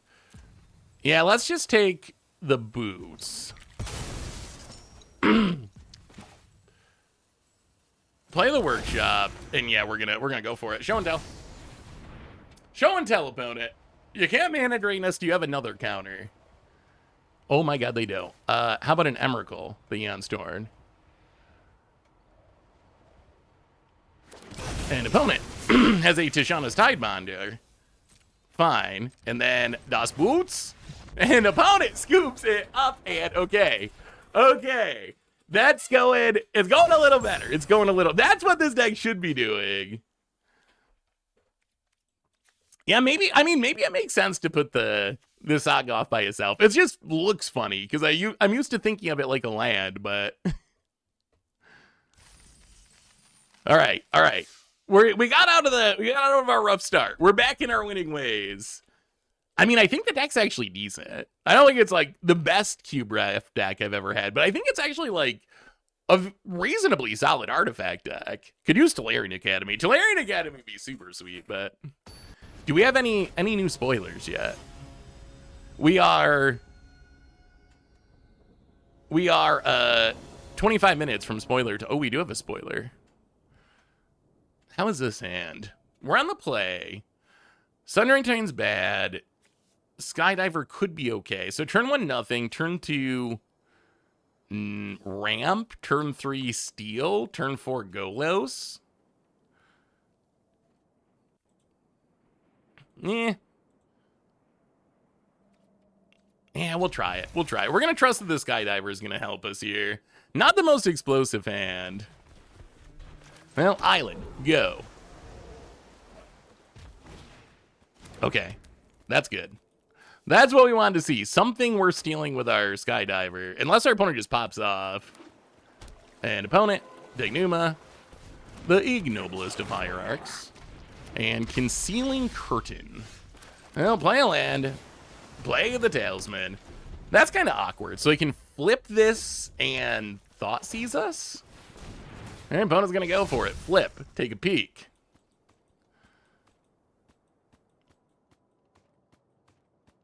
I mean, the Skydiver is a thing we can play this turn. All right, into a Talisman. Opponent, combat hits us. 4-4. Down 18. Ah, that's not bad. Let's play Grim Monolith. Let's play a land. That is Menace, too. Yeah, I think we just Golos. Get down the Golos. Grab a Mishra's Workshop. 3, 4, 5, 6, 7. So if we draw a land, we can just Sundering Titan. If we don't draw a land, we can Coveted Jewel into Talisman. Opponent. Ooh, Minskin Boo. Minskin Boo is a very good card. Opponent gonna make the Hamster. Okay, that is scary. That is scary. Opponent going to put a bunch of counters on it. Gonna get in and hit us.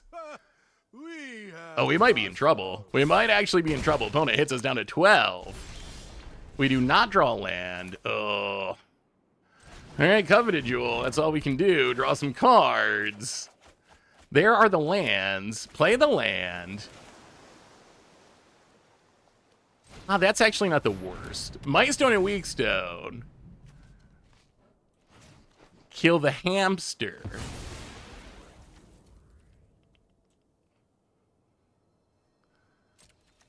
Golos. Hit the Minskin Boo. Play a Talisman. The problem is our opponent's gonna get to steal the Coveted Jewel, and that's not great for us. Yeah, but killing the hamster means I can't fling it this turn, so we don't die. Like, the risk of the hamster living is they just fling it and we lose the game on the spot. So even though it's temporary removal, the Minskin Boo -2 is just so strong. Found it. Gonna get in with the Minskin Boo. I am not sure we got a card that gets us out of this. Opponent grows the hamster. Yeah, spoilers are supposed to be at 1 Eastern time, so about 20 minutes, although it does change set to set. Yeah, see, we would have just died if they could fling the hamster. I mean, I think we still just die because, oh no, and a grief. Man. About it. Plays Alalia, passes. We draw an island, and dead. Well, that was interesting. I feel like I feel like I'm gonna, I don't know. I feel like I'm gonna go back to playing best of 3, honestly, for Cube Draft. I feel like it's just too swingy to play best of 1. I feel like it might be a best of 3 format. Because there's just, like, the cards are so powerful.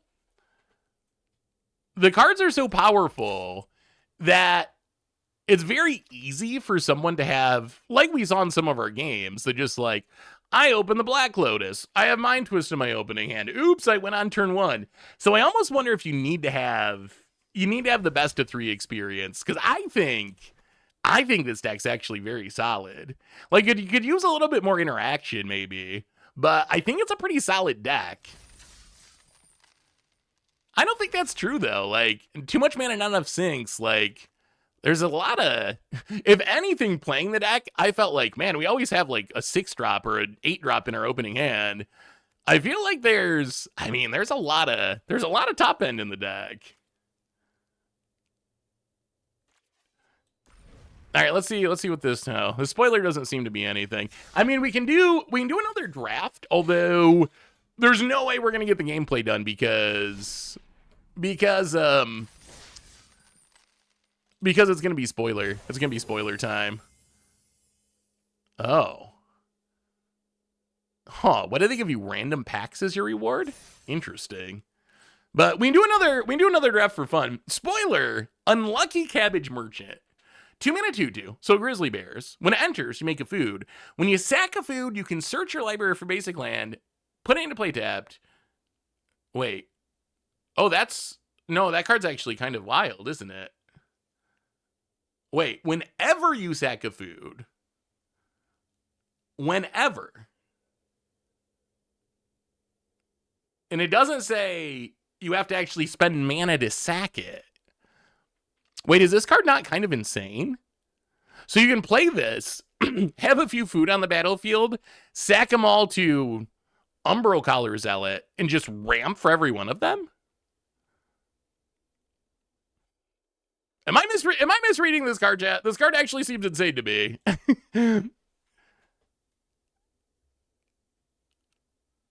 Oh, if you search your library for this way, put the creature. Oh, the card's horrible. I mean, you can still do it, though. You can still do it, right? You just have to do it all at once. You can still do it all at once. So, like, whenever you sack a food, you may search your library for basic land card. If you search your library this way. But, I mean, couldn't you, like, you have this on the battlefield. You have the Umbra Collar Zealot. You have 5 foods. In response to yourself, you sacrifice all 5 to put the triggers on the stack, and then sure, it's going to shuffle away, but you still ramp 5 times. So I guess it's a little worse that you can't, like, spread it out and do it one turn, and then the next turn sack one, the next turn sack one. But if you can still sack them all at once before it shuffles away, it can still ramp them. That makes it a little bit less insane, but it's still, like, I still actually kind of like this card. I still think the card has potential. And I know I hate the guy in his garage eating food type stuff, but this kind of card doesn't feel like that to me. This actually feels like whimsical in some way. It's cabbages. It's cabbages. So I don't think it makes the deck. I just because I know you all were wondering about that. All right, let's just turbo out a draft real quick. I don't think we'll get to do gameplay with it, but we can do the picking, which is the fun part anyway, and then we will. Do the spoilers. Wait, I can't remember, Lucid. Are you an Avatar fan?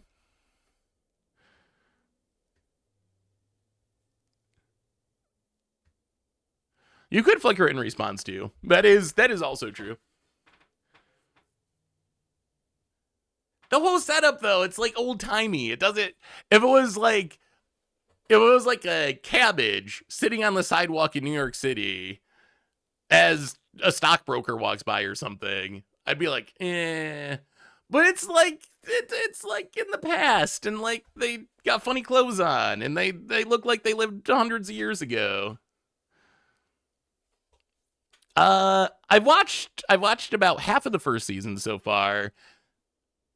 How'd you like it? Swing for Zero? Man, why are people so bad at actually starting a cube draft? I imagine they're gonna have pretty much all the characters in there.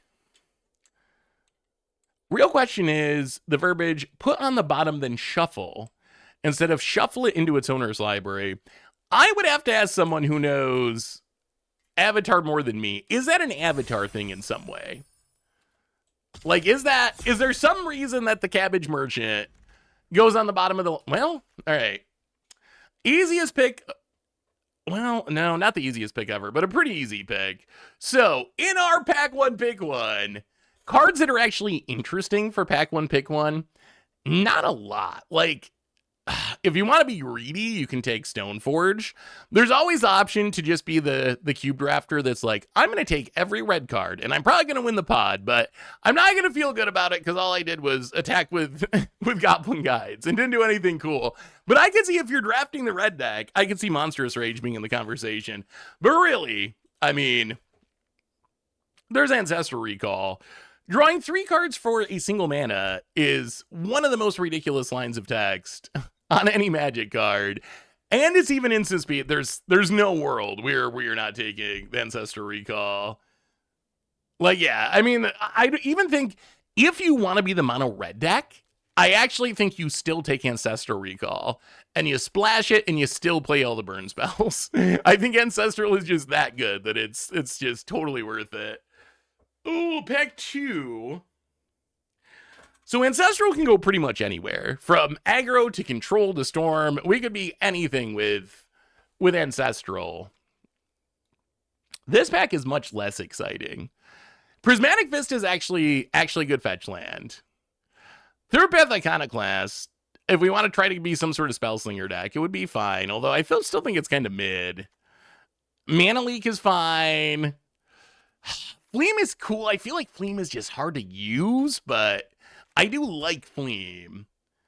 I'm actually, we had Skydriver last draft. Skydiver is a good card.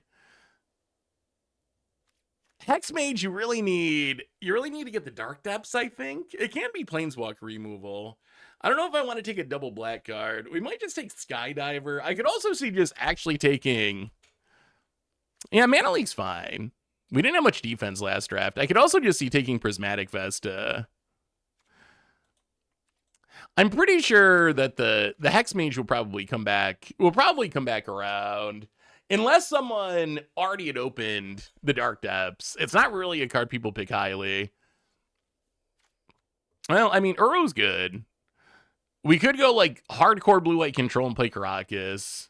If we want to try to be a control deck, which, I mean, is fine with these cards. We could take like a Wrath of God. Tundra is actually, original dual land, very, very good. I kind of lean towards just taking Uro and seeing where we go from there. What does this do? Dash, backup, double strike. Haste. Huh. I mean, I can see that being a lot of damage. Uro's pretty good. I think we go Uro here. And Uro's also kind of splashable if we end up some sort of three color deck. Why is this card so good? Why is this banned in Historic? 3 mana 2/2. When you attack, sack another creature artifact. If you do, make a 4/1 skeleton. With Menace that's tapped, I guess it's a lot of damage. Oh, and I guess the skeleton doesn't go away end of turn. I guess that's probably part of it. This pack, I guess we can take a Surveil land. Not super exciting, but fine. We take the Arid Mesa. That might be even better. Ancestral Recall is the first blue card. There's like no blue in this pack. Everyone ends up fighting over blue anyway. I guess we could take Leovold and go Sultai. I guess that's fine. I don't know if we want to be in... Yeah, all right, we're going to take Leovold. If we're going 3 colors, we are going to have to focus more on fixing than we did last draft. Oh, boy. This is not the greatest pack for us. Like, there's some good green cards, I guess. 6 is pretty good. It works pretty well with Uro as a way to fill the graveyard. Courser's okay. Rafellos is very strong. But you need to be very forest heavy. Caustic Bronco. Whenever attacks, reveal the top card of your library. Saddle for 3. I mean, I guess it draws cards. I think I would take 6, although that is a lot of 3 drops. I think I would take 6 over Bronco here. But having another 3 drop is kind of painful. Yeah, we're just gonna take 6, and then we're gonna try to focus on not taking all 3 drops. Well, Avacyn's Pilgrim might be fine. Tameo, I think, is actually Tameo's really good with Uro too. How good is Tameo? I mean, Pilgrim's fine just as a mana dork. Hey, welcome, Long Live King Parker. Good to have you. Thanks for coming to the stream. I think it's Tameo or Pilgrim.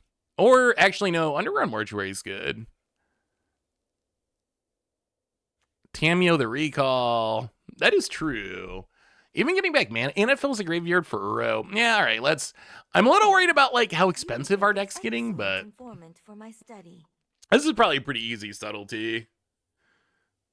Like, that gives us some free interaction if we need it, and hardcasting subtlety is fine. Verdant Catacombs... Oh, man, Verdant Catacombs is kind of exactly what we want, though. Oh, and there's an Overgrown Tomb. All right. Actually, I think Verdant Catacombs. I kind of overlooked that there was a on-color fetch. I think we have to take Catacombs. 10 minutes until spoilers. We're almost there. It is almost spoiler time. Nisa. Nisa's fine. Ponder's fine. Teferi, I don't know if I want to be 3 color or 4 colors. It might just be Ponder. Like, you can really never go wrong with Ponder.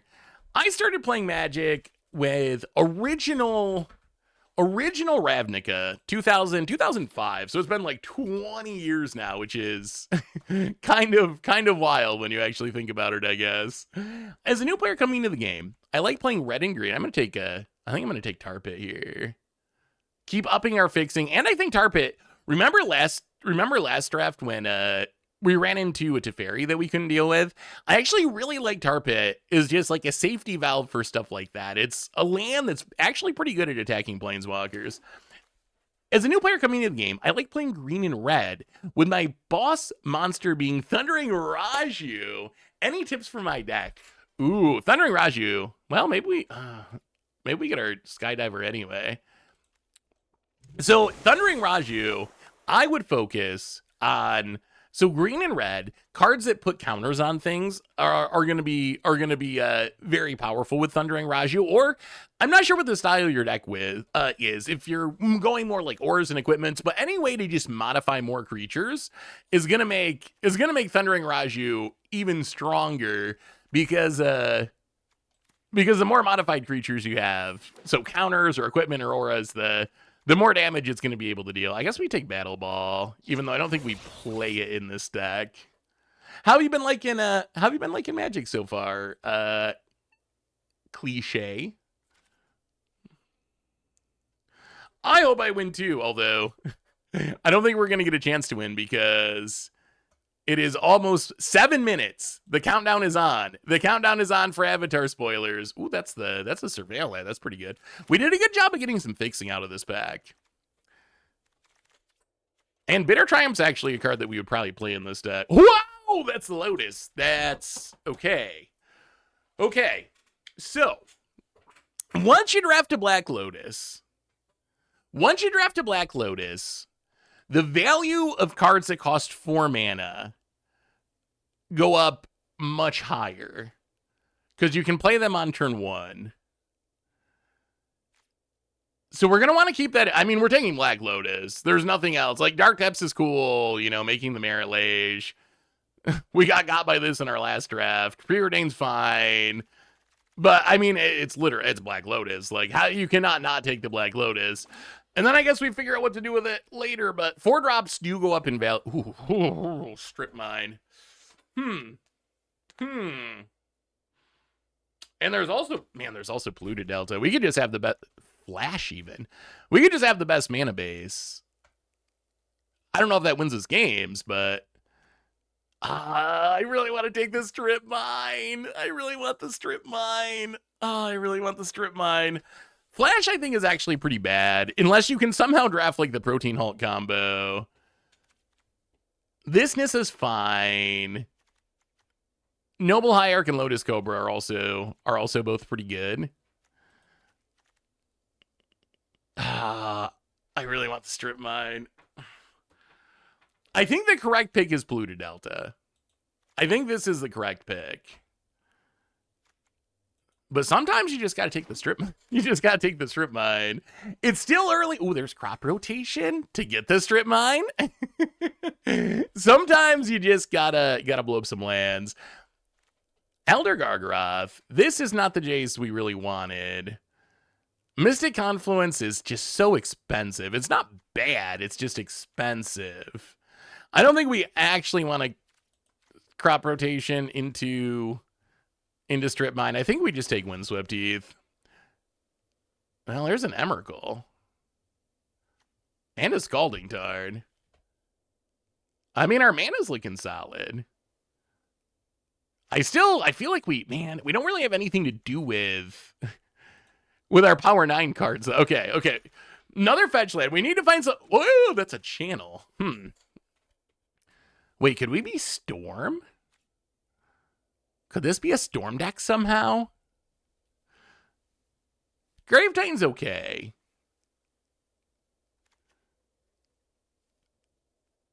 I mean, channel's ridiculously busted.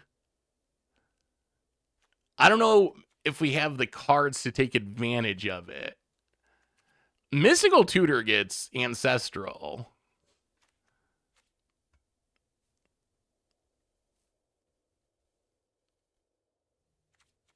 The Ramanant probably comes back, I bet. Yeah, let's take the Mystical.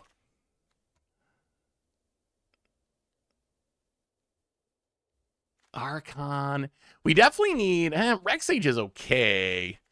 Definitely feeling like we need a finisher or two. I wouldn't mind a Snapcaster. A Snapcaster would be nice. We have some good Snapcaster targets.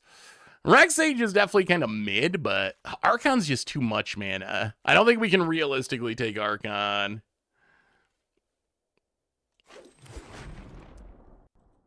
And WotC stream, 3 minutes and 46 seconds. So soon, very soon. Almost Avatar time. I mean, Psychic Frog is insane. Yeah, I don't know. I don't know how we pass the Frog. Hedge Mage would be good because we have all these fetches. Scavenging Ooze is fine. I could even see Narset, but Psychic Frog, when you're in the colors, like, Psychic Frog is just such a snowbally creature. I mean, Memory Lapse isn't bad. It's super annoying to play against. I don't think we have enough creatures for White of the Reliquary. So it kind of seems like we're a Sultai, like... I think we're just taking Memory Lapse. I feel like we're kind of like a Sultai mid-range. Oh, you should have seen last draft. We got literal 15th pick Grib Monolith, which... It still blows my mind. I don't know. Even if you've never cube drafted before, I don't know how you wouldn't realize that that making 3 mana for 2 mana is just ridiculous. Sylvan Safekeeper. We have like nothing good to do with this Black Lotus. We have like nothing to do with the Black Lotus, which is kind of disappointing. We can take a Shifting Woodland or a Thirst. Yeah, I guess we take a Thirst. I guess the Unearth would be okay. Well, I mean, Lotus Cobra came back. I don't know about this Nissa. I guess Black Lotusing into this Nissa wouldn't be that bad. I don't think Flash is actually playable. Maybe there's the cards in the cube to make it work, but I'd be surprised if Flash was actually... I guess we got a Restless Ridgeline. Okay, gotta pick faster apparently. Elder Gargaroth. All right, let's take the Gargaroth. We need something like mid-rangey. Ooh, Fallen Shinobi. We don't have many creatures to ninjutsu off of. Let's take Mastermind. I feel like this is just gonna be like a... Pest Infestation is actually kind of sweet. So is Thundertrap Trainer, though. I feel like this is just kind of a Sultai, like, mid-range deck is what it's looking like to me. Ooh, Tendrils. I don't think we got the pieces to make Storm work. Yeah, I like Shinobi more if we have enough creatures. I guess we're getting closer to having enough creatures. It's very good if you ninjutsu it. A little bit worse if you can't ninjutsu it. Malevolent Rumble would be good in this deck. Daze is fine. We got no power this pack. Yeah, pick your poison could be main deckable. Man, it is. We gotta go quick because it is almost spoiler time. Daze, Rumble, Sheoldred's Edict gives us more removal. Birds is fine. Birds is good. Is that better than Rumble? I do like Daze. I actually think I'm gonna take Daze. We're gonna have a bunch of islands. We might even have some surveil lands we can pick up. Ooh, Natural Order, Hull Breacher. Ooh. Hull Breacher is very, very, very strong. Shelldock Isle is actually very strong, but I don't know if we have the pieces for it. Let's take, I think we have to take a Hull Breacher. Oh no, it's spoiler time. All right, chat. All right. Well, we're going to have to let the magic gods decide the rest of our draft because it is time for spoilers. Hello, Dante Bosco here. As the voice of Zuko on Avatar The Last Airbender, I'm excited to share with you that the Avatar is coming to Magic the Gathering. This new card set captures all your favorite elements from the iconic show. From lifelong friendships to fantastic creatures and epic elemental bending moments. That looks like dramatic duels for the fate of the world. See, all this looks like magic and unexpected allies that are made along the way. Although, interesting to see I believed in that Zuko guy all along. Avatar Aang has reemerged after 100 years frozen in ice to find the world he once knew torn apart by violence, with the air nomads who raised him extinguished at the hands of the Fire Nation. Aang strives to maintain their legacy while ensuring the other nations do not suffer from the same fate. But in order to restore the balance to the people of the world, Aang will have to master all 4 elements. Only with his full power unlocked will the Avatar stand a chance against the mighty Fire Lord and his minions. Through his journey, Aang grows to become a mythic master of elements. His cards show this evolution, tracking his progress until he finally masters all 4 elements. And though his power is how about now? Great, Aang's not alone in his fight. Is that a little better? The Avatar has gathered loyal allies to help him. Katara is a waterbender from the Southern Water Tribe. She and her brother Sokka were the first to discover that Aang was still alive and frozen in ice. And the siblings would prove his most loyal and constant companions. Katara's brother Sokka may not have her skill with waterbending, but he used his tactical know-how to hatch many of Team Avatar's plans. So it looks like there's 3 versions of each of the main characters, maybe? Toph, she's already a legendary earthbender as the Blind Bandit. Once she joins Aang, Toph invents a totally new form of bending. When does Toph come into the show? I haven't seen Toph yet. By the time they're ready to face the Fire Lord, they are not making Aang's friends have grown in strength as much as he had. There's no way. And in the process, they were even able to add some former enemies to their cause. I actually don't mind the art style. The Crown Prince of the Fire Nation was once tasked with hunting down Aang and destroying him. But instead, Zuko embraced Aang's mission and even became Aang's firebending teacher. Is actually very good. Incredible voice. I think that card's actually pretty strong. Zuko was redeemed through his mentorship with his uncle Iroh. This wise warrior led a secret society of sages, the White Lotus, which remained dedicated to cooperation between nations even in the midst of war. He also had a passion for hot juice. Each lesson has flashbacks of 1? Aang may have had to defeat Fire Lord Ozai in order to save the world, but he had other enemies. Wait, that card might be kind of busted. When Zuko I think that said each lesson has flashback his of sister, 1. Azula, was dispatched by their father to hunt down the Avatar. I don't think I've seen Azula. Not cool. In a little bit of the show that I've watched. Just as Aang and his friends grew stronger, so did their enemies. Azula ended up becoming the Fire Lord herself. The Fire Nation Navy also sported a fearsome leader in the form of Admiral Zhao, who was willing to disrupt the moon and tides themselves in order to give the Fire Nation an advantage. One of the most unique and celebrated aspects of the world of Avatar, equal to its mana hybrid cost. animals Each are lesson has flashback of one generic mana. The Badger Moles are combinations of badgers and moles. Fearsome Badger Mole Club. When this creature enters Earthbind 1, when you have a creature, taught young Toph how to earthbend, giving her a head start on her road to becoming an earthbending prodigy. Double your mana whenever you tap a creature for mana. That Badger's very good. Soft spot for animals throughout his travels. Explorer coming back? In addition to his companions, Explorer would probably Appa see some standard play. Aang takes care to improve Explorer's the living always conditions seen of standard many play in the animals in the past. Ba Sing Se Zoo. From the dragonflies to the rambunctious Rabaroo. Aang looks out for all the creatures, big The and small. Rabaroo is stealing the cabbages. The world of Avatar: The Last Airbender is built around the abilities some people Wait, have to what are bend we the elements muting? around them. Though the Avatar is the only one being capable of bending all four, entire nations Oh, have I'm risen getting. based on Don't the worry, bending don't of worry. single I'm elements. not paying that Magic much the attention Gathering to has what they're brought these saying. It's familiar not. forms It's of not bending spoiling into it the for game me. with their own unique mechanics. Waterbenders My learn their art cabbages, from the North spirits Pole of the moon and Patrol. ocean and form the southern and Untap northern water another tribes. target permanent you This control. bending Water type bend. Tap manifests target as an creature effect. and opponent While paying a controls. water bend cost, you can tap your artifacts and limited creatures to stuff. help. Each one pays for 1 mana. Earthbending, pioneered by the badger moles, is the natural element of the Earth Kingdom. It I haven't allows you to seen use the badger land moles yet itself. either. In I the haven't seen game, the badger. Earthbending I haven't seen mechanic badger enables you to moles. turn a land you control All right, into I'll turn a it. I'll turn 0/0 it down. I'll creature turn with it down. haste I'll turn while it keeping down. it as a land. You All then right. put All right, I'll turn it down just while they're doing this background stuff, so it doesn't spoil stuff too much. I'm pretty sure our draft is done. Oh yeah, our draft. How did our deck end up? Oh, that's not the right. All right, whatever. The draft is over. We got spoilers. Firebending student. Appa. I will say, Appa seems very, very, very cute. Appa, like the part of the show I've seen so far, I really like Appa's vibe.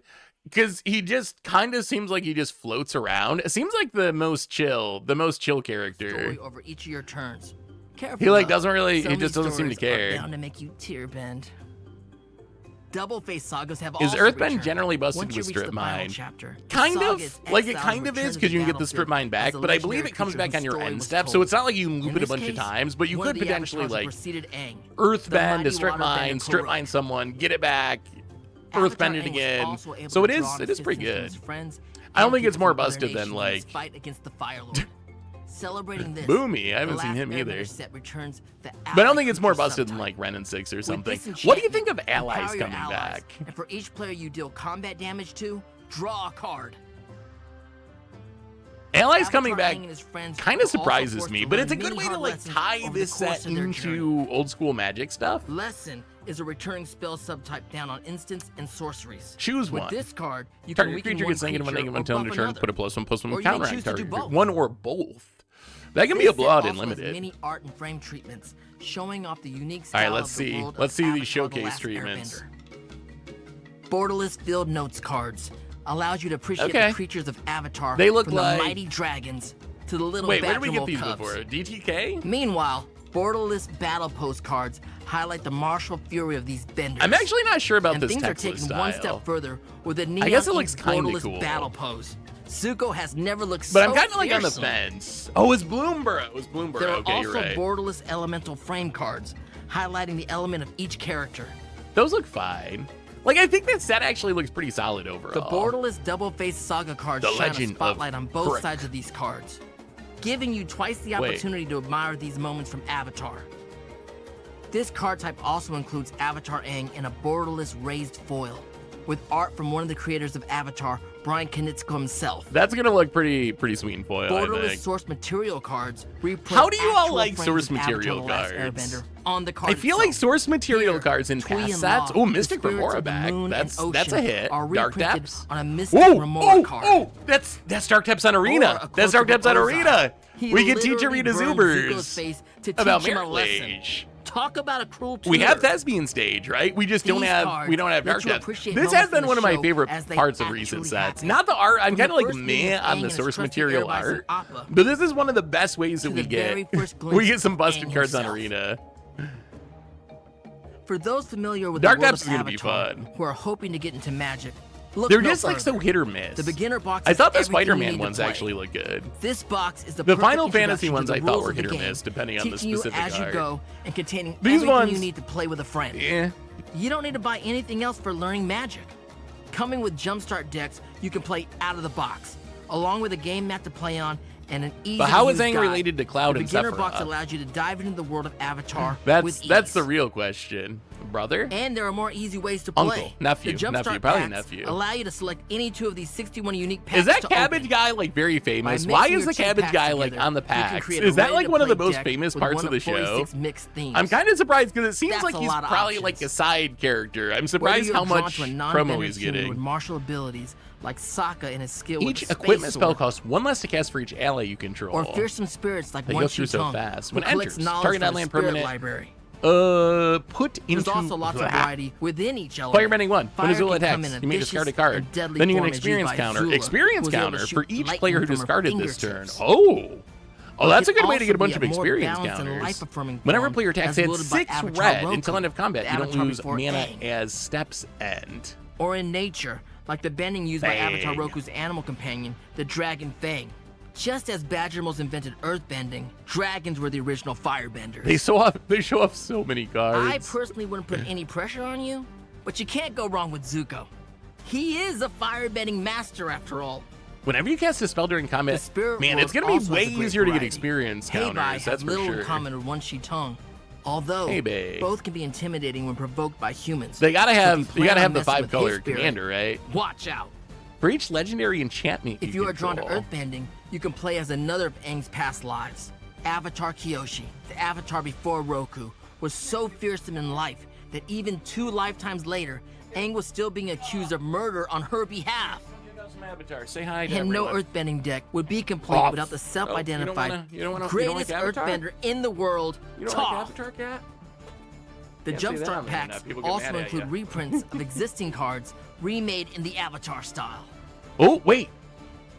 No. Is There this aren't main any set or no? dedicated This is decks Commander? for the last Airbender set. Are we getting? Instead, there will Are be we a getting? Commander Yeah, bundle, Cease which is not contains interested 9 in 14-card Avatar. play Apparently, boosters, she wanted to 2 of 10 get. She wanted to get Commander out of bundle here. booster fun cards. Was Fiery and more. Confluence?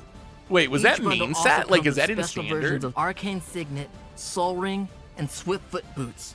These There's staple so many cards Soul capture Rings moments these from the days. show in the beautiful borderless elemental frame treatment. They actually look pretty good. Like they. With so many incredible They seem moments to pretty choose from in the nice. show, it was hard to narrow it down to just 2 amazing scene boxes to include in the set.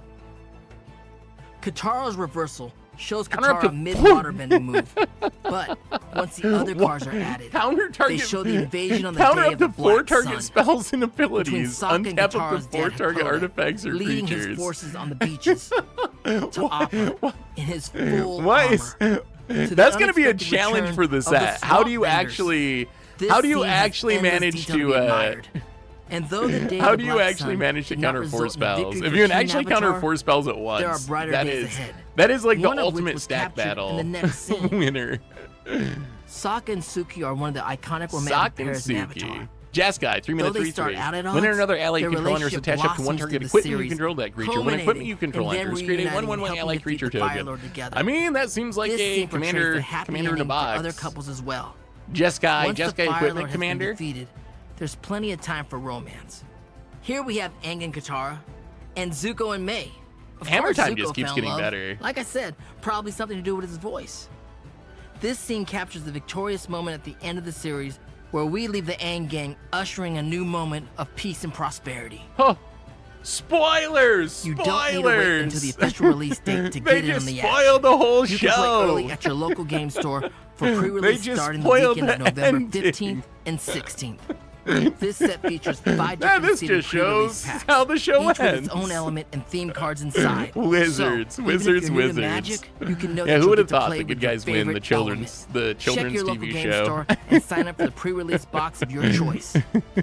Who- There will I also was be social expecting the events, fire, like a monthly the fire two-headed people giant to win. commander night, commander party, Monthly and two-headed commander giant commander box night, league. commander party, Each commander- with an opportunity to get exclusive cards, like this one, showing Sokka and Katara with their beloved Gran. Gran. My cabbages! This Wait, version of the Cabbage Merchant, who might consider I- the Avatar gang his greatest enemies. Did I will be hear that right? available Did they exclusively say at you Magic get Presents exclusive Master cards the as Four promos? Elements. This set will also be available on Arena on November 18th. Tune in Huh. on November 12th to watch Hey. Magic streamers play the Hey. newest cards. All right. It looks Otherwise, like we're start gonna your have own early vending access adventure day. on It has November officially been, 21st, when the and I last hadn't heard about it Airbender yet, will but be apparently on available November everywhere. 12th we're gonna get to do I some am so early excited access. to join the world of Magic the Gathering and hope you'll join me in playing this new set. If you can't, Well, that's rough, buddy. All right. I mean, that was a pretty well done intro, I would say. 2, 1. Solid. And that was our debut for Avatar: The Last Airbender, but we're sticking Oh, it's around for a little bit it's the best longer. year We ever hope you are guy. too. I'm Blake Rasmussen. I'm your host. I feel for so the bad for weekly Chris Mooney because the one thing he after made this show. one tweet like 3 years And ago, here to 4 dive years ago, deeper saying it was the into best year at Magic Avatar: ever, The and that's the Last one thing Airbender, we I. have two The one interesting thing notes, I remember a about little bit about Chris Mooney, we have that Chris one Mooney, that one tweet. Welcome. Real quick before we dive into stuff, tell us They a they little got about the your work on they got the set. jerseys on. Yeah, They're so part of I'm the Chris Avatar Mooney, esports team. Gonna win a pro designer, tour. and I was the lead designer for this set. So in kind of an unusual. I was thinking about it. That would be the one way Wizards, if they actually got that pissed at me and wanted to punish me in some way, the one way that would actually be like, okay, that sucks, would be if it had something to do with my arena account or like early access. That's like, I don't get anything from Wizards. Like, they don't give me stuff. I'm not an ambassador. I don't get free cards and stuff. So one thing that I'm like, like just don't like cancel my arena account somehow. But I don't think they could realistically do that, because I think people would freak out. And before we dive If there into wasn't like sharing a more very good cards, reason. talking more Leon's about too! mechanics Welcome to the and Fishbowl. Thank you characters so and much just for your amazing subscription. Big super, stuff in thank you, this thank you, set. thank you. Some people have already noticed these sweet things that we're wearing. Oh, they're trying to this sell them to is us, aren't a they? line of merchandise coming from Yeah. Box Lunch. Yeah. They're launching an exclusive Magic the Gathering and Avatar: The Last Airbender capsule collection starting November 21st, the same day the set I feel like releases. the It's gonna be biggest available in change in stores Magic and is, like- online. There's gonna be these are 3 pieces. The hat. I feel like Magic has become like a That's just merchandising, Chris's hat. like a merchandising company. The hat is not part of it. There's going to be 14 official pieces. The collection is going to debut no, Clash alongside the Podcast will trading be card up. game, which is It'll be also up. going to be available at Box Lunch. And as a bonus, if you shop in So, store on Clash November Podcast, we 21st, changed how we recorded a little bit. So rather than going up at 11 on Tuesdays every week, it's going to go up on Tuesday every week. But it might be a little later because we're trying to record it on Monday afternoon and get it up on Tuesday. When before we were recording it like several days ahead. So it's going to be a little more responsive, which is going to be good. But it might mean going up like Tuesday afternoon instead of at 11 every check week. out at Box Lunch Gifts for their social medias. I mean- to get more release news, or you can head to boxlunch.com to explore your favorite fandom. Is Real Wizard quick, I just sponsored wanna by say Box Lunch? that, yeah, having seen these for the first time earlier this week, I feel like they're I doing the love ad read that I have to do embroidery. during the Like, a lot of podcast. these things that normally would be kind of printed patterns are embroidered, which is really nice. I especially love, there's a trim here on this. Yes, that yes, has the trim elemental is symbols greatest year Magic and ever. The trim, mana yes. symbols. That's- And I really like the nice touch. It is in Wooburg order, and it is in the Avatar cycle order. So Yeah. the Box Lunch folks really put a lot of attention to detail that I think fans appreciate. I certainly appreciate it as a fan. Where I'm always like, how could you all right, order show us wrong? cards, Blake. It's I do awesome I do to not see care that. about They really these did Box change Lunch it. shirts. Yes, All right. you did your duty. Okay. Sponsorship now with that, fulfilled. you can look at these the entire No, show. no, but keep we are going, gonna Blake. Keep talk going, keep about going. Some sweet I will cards. say, Blake, I think Blake Bending might gets a lot be- of the headlines, but we're going to actually spend It might a lot be an of A tier time Blake today. on Blake looks pretty lessons and happy allies, today. And yes, there will be more bending. We will talk. I more think about Blake might be that, an so Avatar fan ability. because he looks But like he's wanted in to Blake's zone. focus on lessons to start. So Chris, lessons are a little bit Lessons? different in this set than we've had them in the past. What is It's so kind of weird to their have lessons role in without the set learn. overall? Yeah, so really where it came from was, when we were thinking about what felt natural in the world of Avatar, what were sort of the themes beyond bending. Obviously, bending came first when we were developing the set, but we were like, it doesn't just Why did wanna they be not bending. put That's learn the in the only set thing the too, show's about. though? What other things feel like they fit? Like the lessons make sense to me. And lessons kind of came up in just sort of how much of the story of the show is about people learning and growing, both as kind of martial artists and as human beings. So that idea of having lesson cards that could capture not only the actual techniques that people are learning. We've seen waterbending lesson and earthbending lesson, but also important revelations within the world or important moments of growth for characters. We thought that was really fun. So that's where the idea of lesson came from. We liked bringing that subtype back. Especially because we also had a lot of mentor characters like Iroh. All right, let's- that it just felt like these sort of mentor characters where their role in the Here's- show is a here's lot the about cards they passing spoiled along earlier. wisdom.